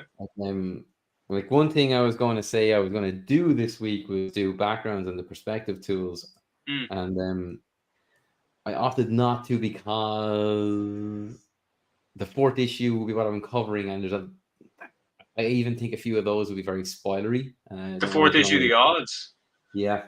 Oh yeah. Okay. Yeah. A lot happens now. Just a quick look at the perspective tool here. Yeah. Again, kind of like if you're setting up on a drawing board. You set your horizon line and your vanishing point, and the computer won't let you kind of draw any line outside of what that perspective would allow. See, that just blows me away. That's like, what? Yeah, and you can go from 1 point, you can go from 2 points. I use a lock here to lock in the lines, because sometimes you're not paying attention, you might accidentally move it, and then you've ruined your thing. You don't know where it goes back Like when to. you look at like the stuff like the artist editions, where you're seeing back in the day Oh, artists. Did you crash? I crashed. Oh no! Oh, that's okay. This thing is all right. It's You- reliable for a crash. But Usually, when you see artists who built perspective grids on the pages, that's what I used to have to do. yeah, Yeah. unreal, man. Yeah. Ooh, we'll go back there. Did you get it? Oh, we got it. I just want to turn a few things off and get rid of a couple of other bits that popped up. One of the things it does when it does crash, it isn't that often, is it opens up all the things. I have another window that I try to get rid Oh of. yeah, okay. All Sometimes the I find top that if I don't secret get rid of things the that you window, don't want to it show goes everybody. again. Yeah. But everyone's still here and we're still happy. And yeah, again, it's Sweet. another program I can kind of rely on. If something like that does happen, Yeah. I don't have to worry too much about it. It's not a sweat moment. It's not a ring your director and tell him it's not going to happen. It's going to be late moment. Yeah. You're just going to pick it right back up and go again. And that's why we use Macs. Yeah. I work on a PC in the paper, and like, man, the thing crashes maybe 5 times a day. Really? I feel like chucking it out the window. That's a lot. And then I mean, you'd lose your rag with that. I think my Mac has crashed once, you know? Yeah. Mine's crashed a bit more, but it's showing But you on. use I yours just a bit more, you know? yeah, I mean, mine is effectively a record player that I write things on, you know? yeah, this thing is seeing some hours now, and it's not letting Save me down. minutes. But that Well, was that's why I cleaned it up recently, just to kind of make sure it could keep going. And God, like the amount of stuff you just accumulate because you think you come back to it later and you never do. Was just ridiculous. I mean, I think I got rid of about 15 gigs of stuff. Outside of the 100 and something I just transferred to another drive. But mad. it was 15 gigs of things, ideas, that I'll never come back to. You know. But it's, you know, having the confidence and intelligence to look at those things and go, yeah, there's no point keeping this. I'm Yeah. just gonna let it go. Is great. Whereas I don't think I ever do that. I have files from the last century, Ben. Like I have, you know, I've scripts from the last century. I have, you know, I was very prolific in the 90s. Before I got married and had children. But yeah, I mean, because stories, I don't know, like they sit with you for a while, you know. I mean, that like even the premise of the odds, that was a reaction to, I think, the um, very first time I was kind of made aware that there was such a thing as an influencer in the world. And Yeah. I remember thinking, well, what if social media just killed everybody, you know? It might, yes, you know. It might, yeah, it's Yeah. killing people one by one. But I was thinking, well, what if it does it, you know, from a mass perspective? And that sat with me for years, you know. And every so often we'd hang out, a few of us, and yourself, and maybe Deck and the guys, and I'd bring it up. And I go, I have this idea, and certainly Deck would go, yeah, do you? Yeah. But and it just wouldn't leave me alone, you know. And Thank it God. became this, you know. It became Yeah. this. Well, thanks someone or something. But yeah, and then you tie in, you know, you get personal with it as well. You tie in your relationship to that, and you know, you imbue your characters with certain aspects of yourself and your view on the world. Because you gotta care about these things. Yeah, and you're always better off drawing from what you know. You know, who do you Mm, always know better than the life you've lived? mm. Kind of why It's it's funny. important to go out and live a bit and not just stay at home working on something the whole time. You Yeah, gotta get something to draw from. I mean, there's a theme in there's a few themes in the odds, but I mean, there's a theme in the odds that I go back to all the time, which is, you know, I not so much these days, but you know, back in the day, I was quite the rebel, and you know, didn't hold much faith in the institutions of the state, and um, was prepared to be let down at any given moment by the powers that be. And I think that comes through, you know, those kind of structures in society, hugely 100%. informed by Garth Ennis's take on the world back in the day. And then there's also that thing about being being stuck somewhere. You know, I've lived more or less in the same place my whole life, with a few gaps here and there. But you know, and I was talking to a very old friend of mine a few years ago who had moved Yeah. away, and I hadn't seen or spoken to for maybe 20 years. And we were talking about just that, and this was just before I was sitting down to write this, and I was saying, yeah, man, it's great. I mean, I love where I live, and I love the community. I love knowing that I know what's going to be around every single corner, and that might sound like a nightmare for some people, and I can understand if it is, but it suits me at this stage. Yeah, the stage I'm at in my life and stuff. I agree. I was the But same. There was a I friend of did. mine that was ripping into us because we all went and lived in Dublin or somewhere else for a while, Mm, and then just before COVID, and then especially during COVID as well, we all came back to where we all grew up, and mm. he's It's a very Irish thing to do, I think, as well. yeah, But I did in the course of this conversation. I did mention, you know, it's great knowing the places, the place I live in so well, but also there's a price that comes with that as well, which is around every single corner there's a ghost.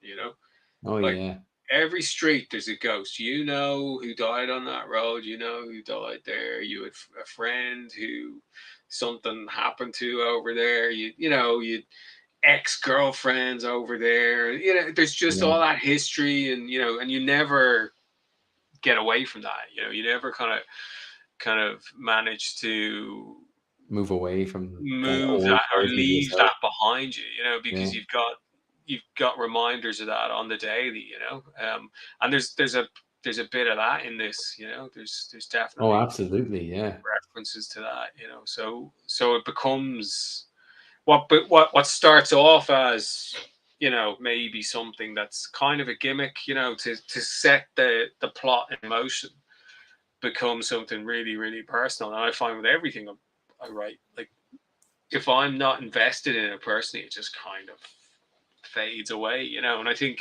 like, I do think, looking at the stuff I'm into in the books, like the comic books I grew up on, I have to believe that a certain amount of the authors of those books were, you know, wholly invested from a personal perspective, even if they're writing about giant robots, even if they're writing about a secret army. You know, I think there's the best stories that come through generally are the ones where there's a personal element there. You know.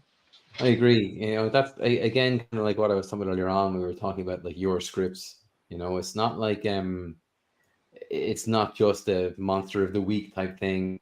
It's not just a thing to get us into the next page. You're setting up something 3 and 4 pages, or even an issue down the line, and this something that we thought was just a nice little character piece has a huge repercussion or a drive for something else for that character down the line. And you know, if you're not paying attention, you'll miss that setup at the start, but you'll always catch the result. And it's a moment where it always kind of makes you sit back and read your stuff. You know, it's like, oh, that Yeah. was really clever. Thanks, man. I thought that out really well. Yeah, yeah. Yeah. We try, you know. But a lot of it comes from, you know, and I do say there's definitely more than one author on a comic book, you know, and it comes from that, you know. I don't know if you noticed, but certainly in the year prior to putting this together, we found ourselves having lots of conversations about it. And Yeah, sometimes I'd just call you up and go, okay, so here's the story, blah, blah, blah, blah, yeah, blah. And then I'd wait for a reaction. And it yeah. was the conversation we would have after that that new tangents would develop that would Hmm. be worth following up on, you know, new little threads, you know, and that's where it's a wholly collaborative effort. I love that about comics. You know, I think And if you're like you can really see someone playing to their strengths too. It is a collaborative effort for sure, but like there was moments I remember one of those conversations where I can't remember what it was I said now, but I remember your reaction and being a kind of a, oh yeah, that is a good idea. hmm, And then like waiting to see that come up in the script, and then I read the script and it's like, oh my god, there's the little idea that I had, and here's the hmm, huge thing that they has gone and done with that, and yeah, like done so much more with it. So you can clearly see like it is a group effort, but when you're playing to a writer's strength in writing, you get a better result. And yeah. But then you you do put, your magic, and you know, it becomes a thing. For yeah, me, it's just like, oh, let me put some words down here. You know, for you, you know, well, you go and eh, make it. yeah, but I needed your words to go do that, Ah, you know. we're all great. You're great. I'm great. Everyone's great. We're all great. Just me and you, we're great, you But know. yeah, I mean that recent discourse on the scripts, like that was so dumb. I didn't get into it because it just It's sounded just so ridiculous. idiotic. Um, Some guy like talking about something he knew nothing about, didn't understand. You know, I that think was people what like I to. kept seeing. There was some reference to the Marvel method, and the thing Yeah, you and were it was referring wrong. to wasn't even the Marvel method. Is that No, right? it was totally wrong. Yeah, it was nonsense. Um, and I hope he got pilloried from a height over it, you know, because like, come on, dude. There's no need for it. It sounded it just sounded like he was trying to get onto someone for the sake of getting onto them as well. Like it didn't sound like there Well, was wouldn't yeah. be the first time somebody did that on the internet. You know, there's no need for it at all. Um, No, it's a great place if you wanted to but then like how do they even manage it? Because like the algorithm is so difficult to even figure out these days. Like how does anyone actually even see these crazy stupid things that some well, people you are got trying to to pay to do? play, you know, and I'm pretty sure it was a premium account anyway. So No, okay, okay. um, correct me if I'm wrong. I don't really care. Yeah, yeah, yeah. But yeah, um, it's just so dumb. It's just so dumb, you know, because like I'm not even going to get into it. It's just there's no point. I didn't get into it on Twitter. I'm not going to get into it here. But it's you know sometimes you don't have to comment on every single thing you see. Yeah, that's actually this time around. That was the comment I saw more and more of. Mm. I was kind of juggling a bunch of things recently, so I didn't have time to even figure out what people were talking about. But I just kind of got a general gist. Yeah. But what I was seeing more often than not was I'm just not going to waste my time with it this time around.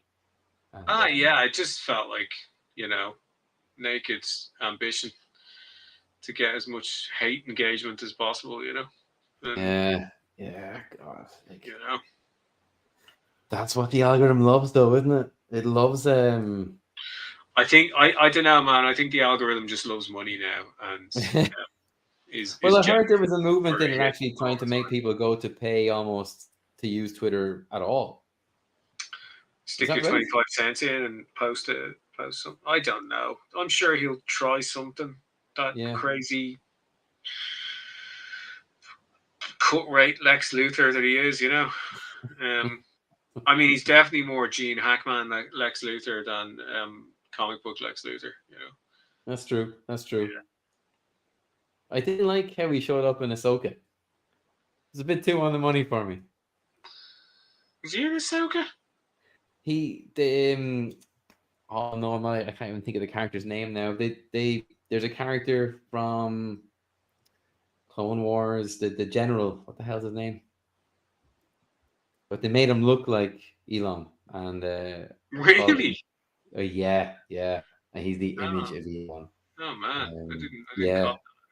I don't know if that was. I see what they were trying to do. I don't know if that Yeah, was the best way to do it. Because it immediately just brought me out of the illusion. You know. yeah, yeah. Yeah. What a guy. That's a good show. If you haven't watched that, that's one to go check out. That's a lot of fun. And Ahsoka. Yeah. I loved it. Yeah. yeah. Oh, poor Ray. I met Ray. Met Ray in New York Comic Con years and Oh years ago yeah. when he was doing press for the Punisher movie he did Oh really? for Warzone. Yeah, What's he yeah. like? He was cool. Yeah, he was really Yeah. cool. We literally bumped into him, and back when you had that weird corridor between Artist Alley and the show floor Oh in New yeah. York, and it got jammed up. And me and I'm just going to drop a few names here. Then, so Do it. me and CB were walking through it, and it just got stopped, and we got stopped kind of opposite opposite race teams, and being interviewed. I think by like Howie Mandel or something. Like it So he was. wasn't even walking by as well. He was being interviewed, and He you was guys were. sitting at a booth being interviewed, I think, and we were like stuck there. And CB was like, "That's right, Stevenson over there.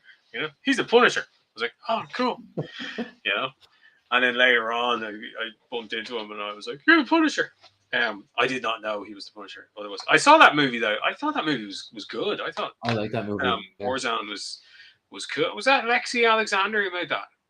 I don't know. It was one of those things where I never heard of it until I I was in think a it was DVD her. shop, Yeah, and it's like, oh my god, this it's is just the hard Punisher. as nails. Like it, Yeah. like kicking ass. Oh, it goes hard. It's a really Yeah, good film. yeah, yeah. This It's a is one shame of he's those gone. He was brilliant in Ahsoka.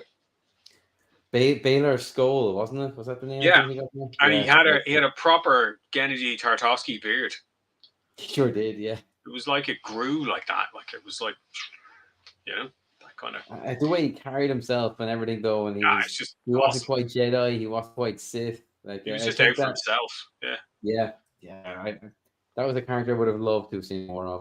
Hopefully, we get to kind of see that arc in The Apprentice that's I around. have a feeling he'll be recast. You think so? Yeah, I think they have plans for that character. Yeah, they definitely have plans for that character. What's the next thing up? Acolyte. That looks good. I love the trailer. Yeah. I'm really looking forward to it. Actually, like I still watch the crap out of a Star Wars. You know, like I was Yeah. watching the Gendy Clone Wars just even last weekend. Oh yeah, Amazing. amazing. Oh, they're so good. Like Amazing. I don't know why they went computer generated. I would have stuck with the 2D all the way, man. Yeah. Yeah. I mean, I get it, whatever, but I don't like the computer generated stuff. Like, it doesn't appeal to me the way the 2D stuff does. That's because I'm old and I like drawings. But I agree. stuff doesn't need to be 3D for me, you know? Well, kind of seeing that Star Wars or that Clone Wars, excuse me, done that way, I was surprised they moved away from it. But when I watched the show, kind of again, I will watch the Star Wars. I enjoyed it. Yeah, I'll watch it, but it always makes because it's modeled on the original 2D stuff. It just makes me pine for that because I just think the animation of that was amazing. You know? I am the same. I 100%. The I can't watch movement, that the fluidity of back. it all. Like you're not getting that with 3D. You know. You probably can these days. I think Yeah. we've reached that point now where you can do it as long as you have the budget for it, I guess. I haven't watched the Bad Batch, so maybe I should check that out. That's good, and that's one I haven't finished yet. I'm Yeah. kind of tipping away in it, Tell you What's what, the I other did one? loved Andor. Give me a Oh, bit of wow, Andor. right. Yeah. The wind that shakes the empire. You know, that's that's fucking perfect. That's you're just exactly what I watching thought. that, going, the bastards. You know, like it's There's so much great about that show. yeah. Like, I mean, You could have had an old ballad session straight after watching that. You know, let's head get to a the few Windjammer guys. and watch the Andor finale. You know, That's, I mean, that's another one of those things where I can't believe they managed to get something so good. Because talk about like too many cooks. I mean, the whole Lucasfilm like has so many people in so many different departments having such a say. It's a miracle they get something like that out, because I mean that is standout amazing storytelling. You know, just well, I wouldn't pretend to know how Lucasfilm works, and I don't know how it can work. mm, Given like that, all the departments, and then you've got your whatever they call them, story council or whoever they are. Um, but it definitely worked for Andor. Like yeah, I have a every step of the way. feeling, given that they got Tony Gilroy in to do it, maybe he just had some ground rules, which was I'm doing it this way, like it or leave it. You know. Um, That's good, because that immediately says like less cooks. We're doing it this way. I'm the well, I director. don't know if that's how it went down, but he Yeah, strikes me as being kind of a pretty strong guy when it comes to storytelling. You know, yeah. his stuff has always been really interesting. You wouldn't second guess him anyway, would you? Like if he says something, you'd be like, "Yeah, we're just gonna do that. No, not It's gonna remotely. work." You know, Not remotely. I was gonna zoom out. We're nearly there. Ooh, look at that! Look at that! Getting So there. there's real depth and weight to that helmet now. Thanks. It's Yeah. slowly. This is a whole lot of mark making more than anything else. Like Yeah, that takes a bit of time. it is, yeah, because when you block out the silhouette, it's like, oh, I'm gonna fly through this, and then you start getting into the nitty gritty bits of it. It's like, oh, this bit's gonna stick out there. That has to have a bit that is going to pass there. And look, that would have been a terrible little tangent. Don't like tangents. Yeah. There's just so many little bits of detail, and I kind of thought like I was being really smart. Oh, I'll stay away from that guy's likeness. That'll take a while of figuring that bit out. And then I had this big costume to go figure out instead. Can't win them all. But like, delighted you picked it, because it is a great show. I haven't seen the bit that I've seen, but I love the game. You know, It's just um, so visually interesting. You know, it's definitely got its own aesthetic. yeah, It's got a great cast. a Um, great cast. Yeah, yeah, I love her in Yellow Jackets. It's Jackie. yeah. I mean, Yeah. and I didn't think she'd have such a big role, because stuff happens weird so early in the first season. Oh You're yeah, like, yeah. That's wow, heartbreaking as well. Like that's just. right? Yeah. I She's British, right? She's not American. She's British. I have no idea. I Yeah, have she's no British. idea. Yeah, but we'll let her off.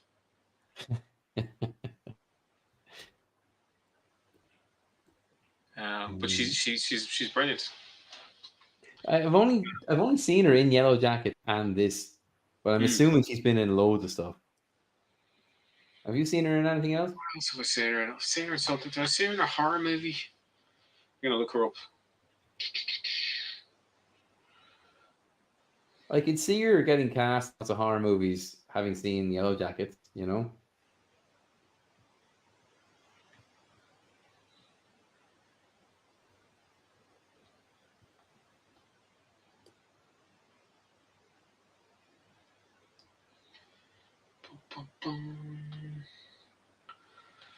Man, she's only 27. Fair play to her. 97. Wow, she's landed some good shows for Yeah. someone so young.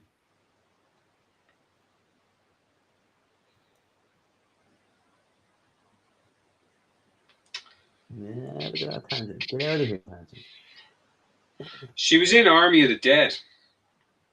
She was in Army of the Dead. Yeah. Who was she in that? Kate Ward. We're gonna have to The daughter. rewatch that now. And she's in Arcane as well. Jinx. Who was she in Arcane? She's Jinx in Arcane. He's Jinx. Yeah, Wow. yeah. Man, she's nailing it. Like, Wow. yeah. Just one of the most iconic characters that have come out in, actually we're talking about like animated shows that Ah, that show, I man. can't wait to see. Arcane is one of them. I can't wait to I see that. love how that looks. Now, Yeah, there's a CG show that looks painted. it is. It's just gorgeous. Mm. Have you seen any of it? Yeah, I've seen the whole thing. Yeah, yeah, Yeah, it's so good and heartbreaking. yeah. I know But you're surprised to hear though that I watched that because I'm not big on the furry trousers. yeah, that's true. Yeah, Yeah. yeah. But you know what? I'm finding myself more and more into that kind of fantasy end of things recently. Maybe it's Oh, just a good stuff. zeitgeisty thing, but um, I'm certainly getting drawn into it. I think the relaunch of Masters of the Universe has me back into it.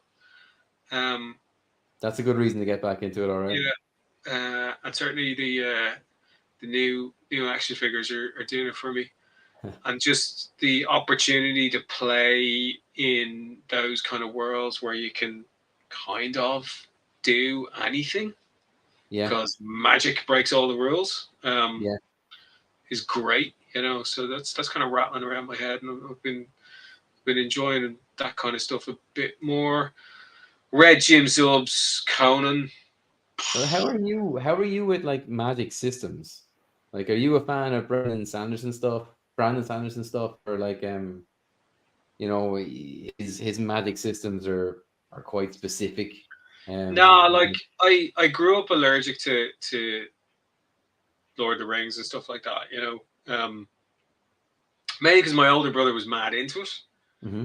and it was just a decision that it was like, if he's into it, I'm not. You know, I don't think it was as conscious as that, but certainly went that way. So he was like fantasy, and I was like hardware. So I was like, ask me about Warsaw Pact weapons. You know, I can tell you absolutely anything about them because of GI Joe. You know, but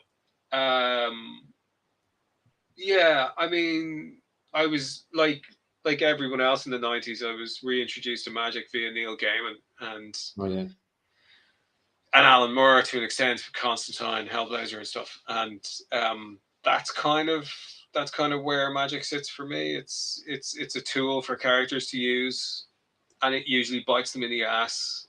yeah, Um, yeah. True. and I don't really go further than that with it. You know, I love all the mad Cap Doctor Strange stuff.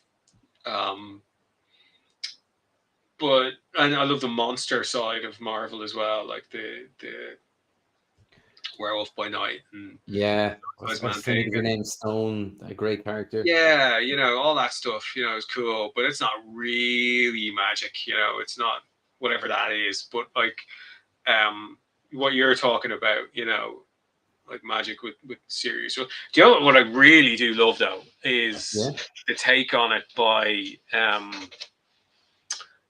in Jonathan Strange and Mr. Norrell. I think that book just blows me away what book was that?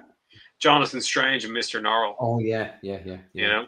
know, that you know what she does with magic in that, making it an asset to a state, making it a function of government and um, and ultimately something that shouldn't be exploited. I mean, it's a metaphor for so many things, in that book, whether it's knowledge, oil, fossil Yeah. fuel, whatever it is. Um, it covers so many things. I was taught, I years and years and years ago, I was very, very lucky to have met uh, Susanna and her husband, Colin, Oh, um, cool. at a convention here in Dublin, and and Paul Cornell was at that as well, and he's close to them. And Nice. I think I had breakfast with Colin and Paul, and we were talking about the book. I was mad. The book was about, I think it was only a couple of, maybe it was only 6 months old at that stage, but I was just madly in love with it. And Susanna, she gave a talk at the thing, but she wasn't really around. She's not really a big people person, I think, in that sense, you know. Okay. So she gets very tired very easily and I think she finds crowds a bit difficult to navigate and stuff. I understand But all of that. really, really, really lovely, well, well spoken, just knew her stuff. Was interviewed by um Pork Brannock, Pork. Oh, cool.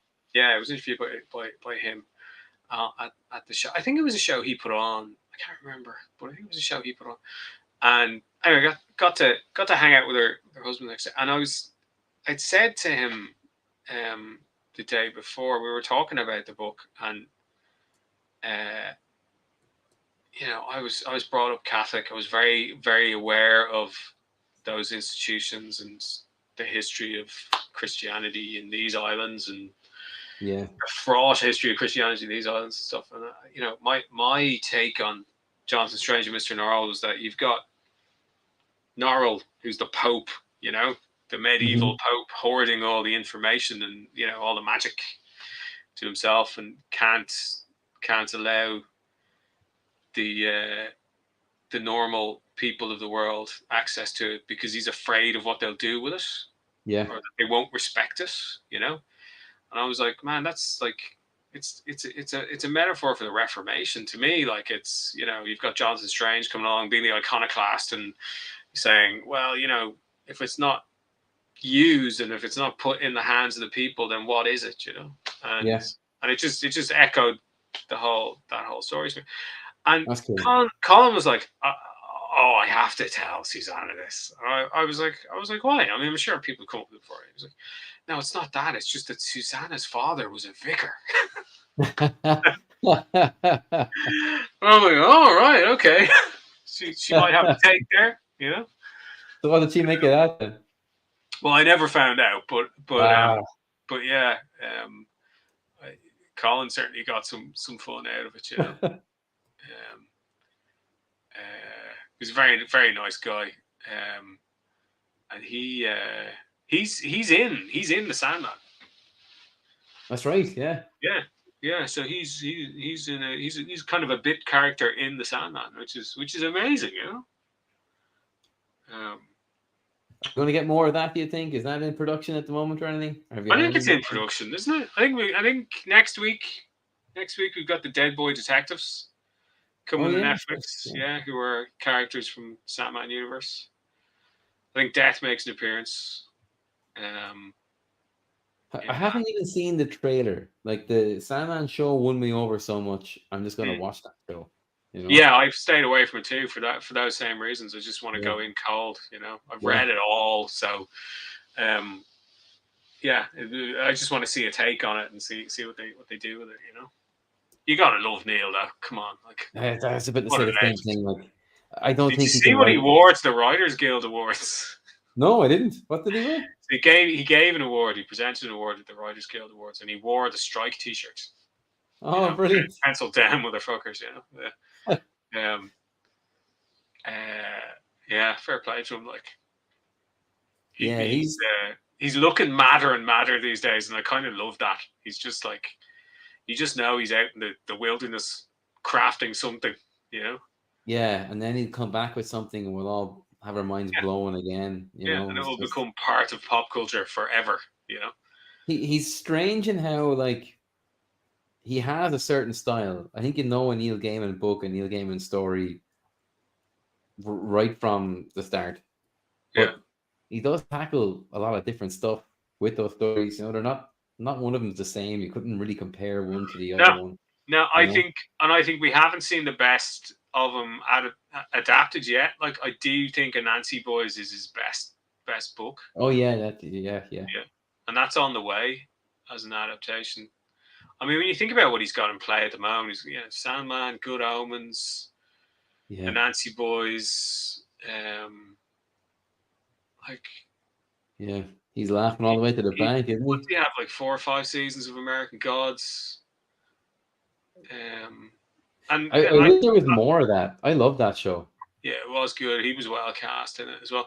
But Yeah, like, I would never say an adaptation is a measure of success or anything. But it's great that he is in a position to get his stories out in other media as well.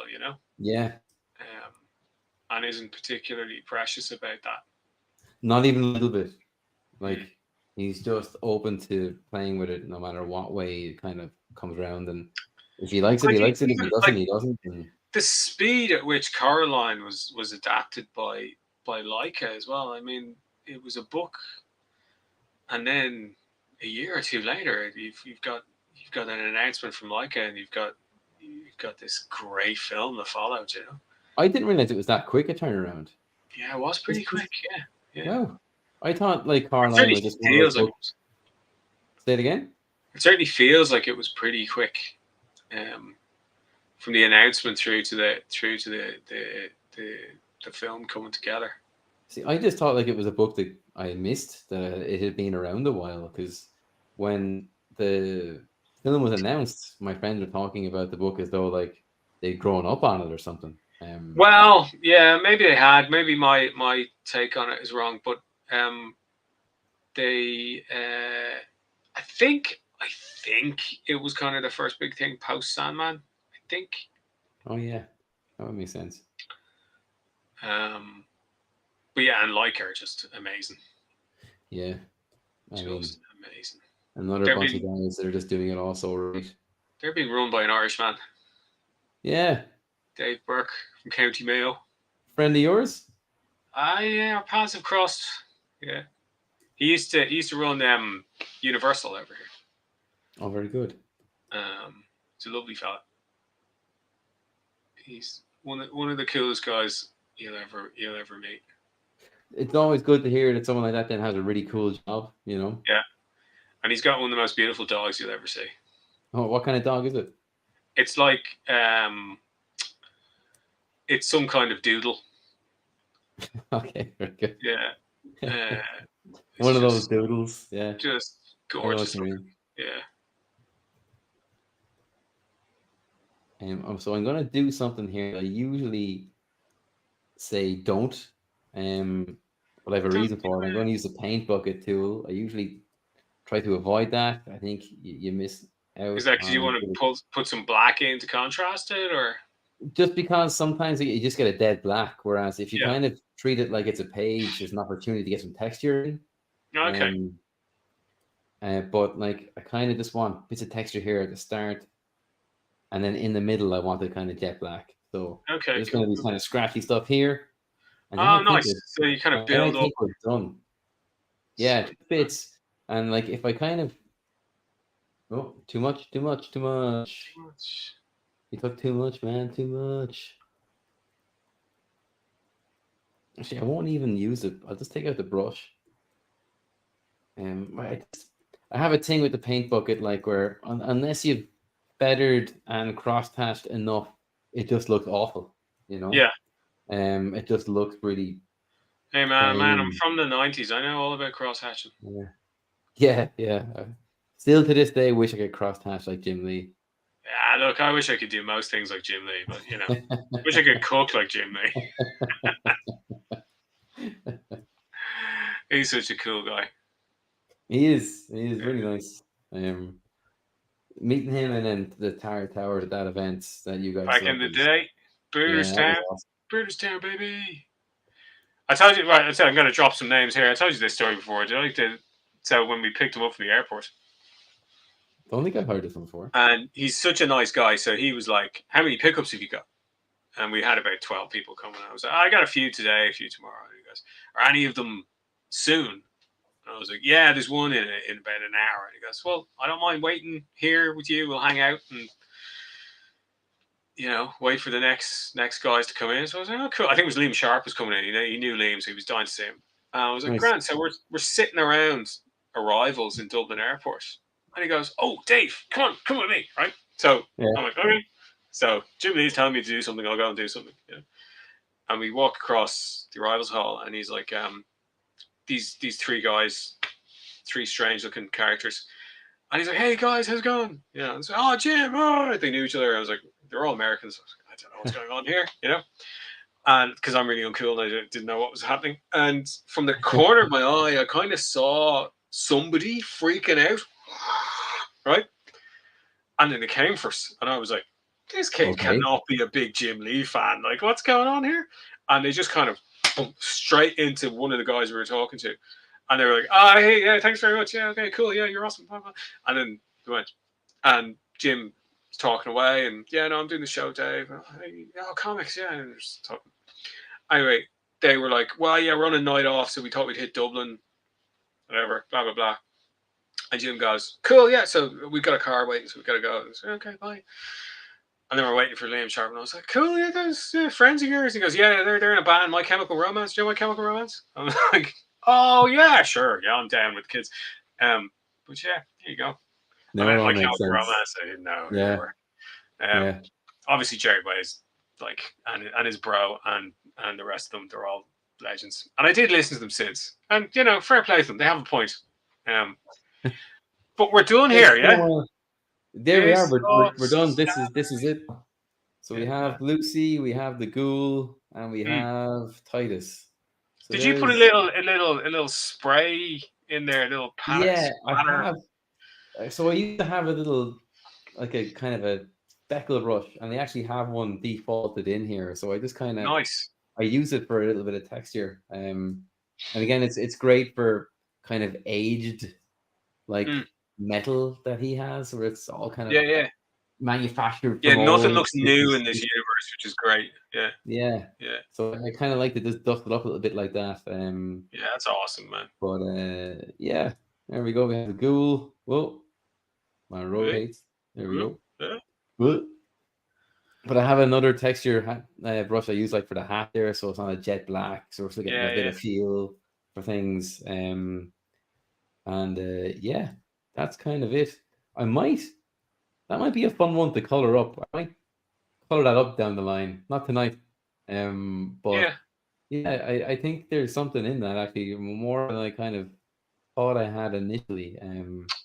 But that costume is really nice. And I'm positive, like, we'll be 3 minutes from hanging up the call here, and I go, "Oh my god, there's like 7 million tangents, and the line weight there is on." Yeah, but like, for now, I can't see much wrong with it at all. I'm really, really happy with it. That's a lot of fun. I'd like to actually draw her again. Her face lends well to getting a quick likeness. She's got massive eyes and big cheekbones. Massive eyes, yeah. You can't look away when you're watching her. Like, she's just so expressive, Yeah, very much so. And just really cool. Oh, look at this. There's a bit I missed. Get back in there. Oh. Fill that in. Look at that. Those little things. I'd be kicking myself afterwards with those, because usually when I finish a piece, I let it sit for a day. I come back with some fresh eyes, and I spot everything wrong. I can fix it in like half an hour. Yeah. But when you do them live, you kind of have to go with all the warts, all the stuff. But it's awesome, man. Thanks. Yeah. Thanks for picking it. That was a fun one to do. A topical one too, and an on point for us. This will be kicking off the odds next week. Yeah. Sure. Yeah. Why not? This was loads of fun. So and then maybe we'll have some of the colored pages from Vittorio then for our show on the odds. Oh yeah, that'd be awesome. Yeah. Show off a bit of that, and hopefully we'll have more news on it. Yeah, very soon. And I'll have more pages for you to see very soon too. Behind the scenes, things I can't share publicly just yet. But that's the best thing about being a writer is it's like Christmas every few weeks because you get to see pages, and that's just like the best thing in the world. It's a blast making sure or seeing that, like, oh god, thank God they don't hate these. Have I ever hated anything you've ever done? No. So far it's been good. Past. Drinking. But like, Do you want to tell people where they can find you, and then we'll tell them where they can find us on the odds? So my address is now. You can find me in the toy aisle of most department stores. Yeah. Um, you can find me on Twitter or X or whatever the hell it is these days. I'm on at Dave Hendrick. The imposter that tries to be me took that handle on Instagram already, so I'm at Dave M Hendrick on Instagram, and Threads and Blue Sky. I think I'm at Dave Hendrick. I don't really post there that much, but That's a big handle, though, isn't it? It's put them Dave on there. Hendrick, Blue Sky, something else, something Whatever, else. yeah, it's one of them. Yeah, but you'll find me there sometimes, and check out Dave's website. He wasn't messing about that really great G.I. Joe script that you can check out. oh yeah, It's DaveHendrick.com. well worth the There's a read. few pilot scripts up there, and there's a few bits and pieces. There's like 21-page comics I did with our good buddy Pete Murray from years and years ago, called the Fortnite Comic Project, which came out about 2 weeks before the game Fortnite launched. And then I'd go to cons with the printed version. And kids would come and go, "Oh, Fortnite comics." I go, no, sorry. But such is life. Still make them You buy just it. told them, change the cover, and then They when bought get them anyway. But yeah, that was a real learning curve and an exercise in brevity. So telling a story in one page every 2 weeks for a year. Yeah, a lot of work, but you and That'll Pete test the relationship, and Dee colored it all as well, which is amazing. Yeah.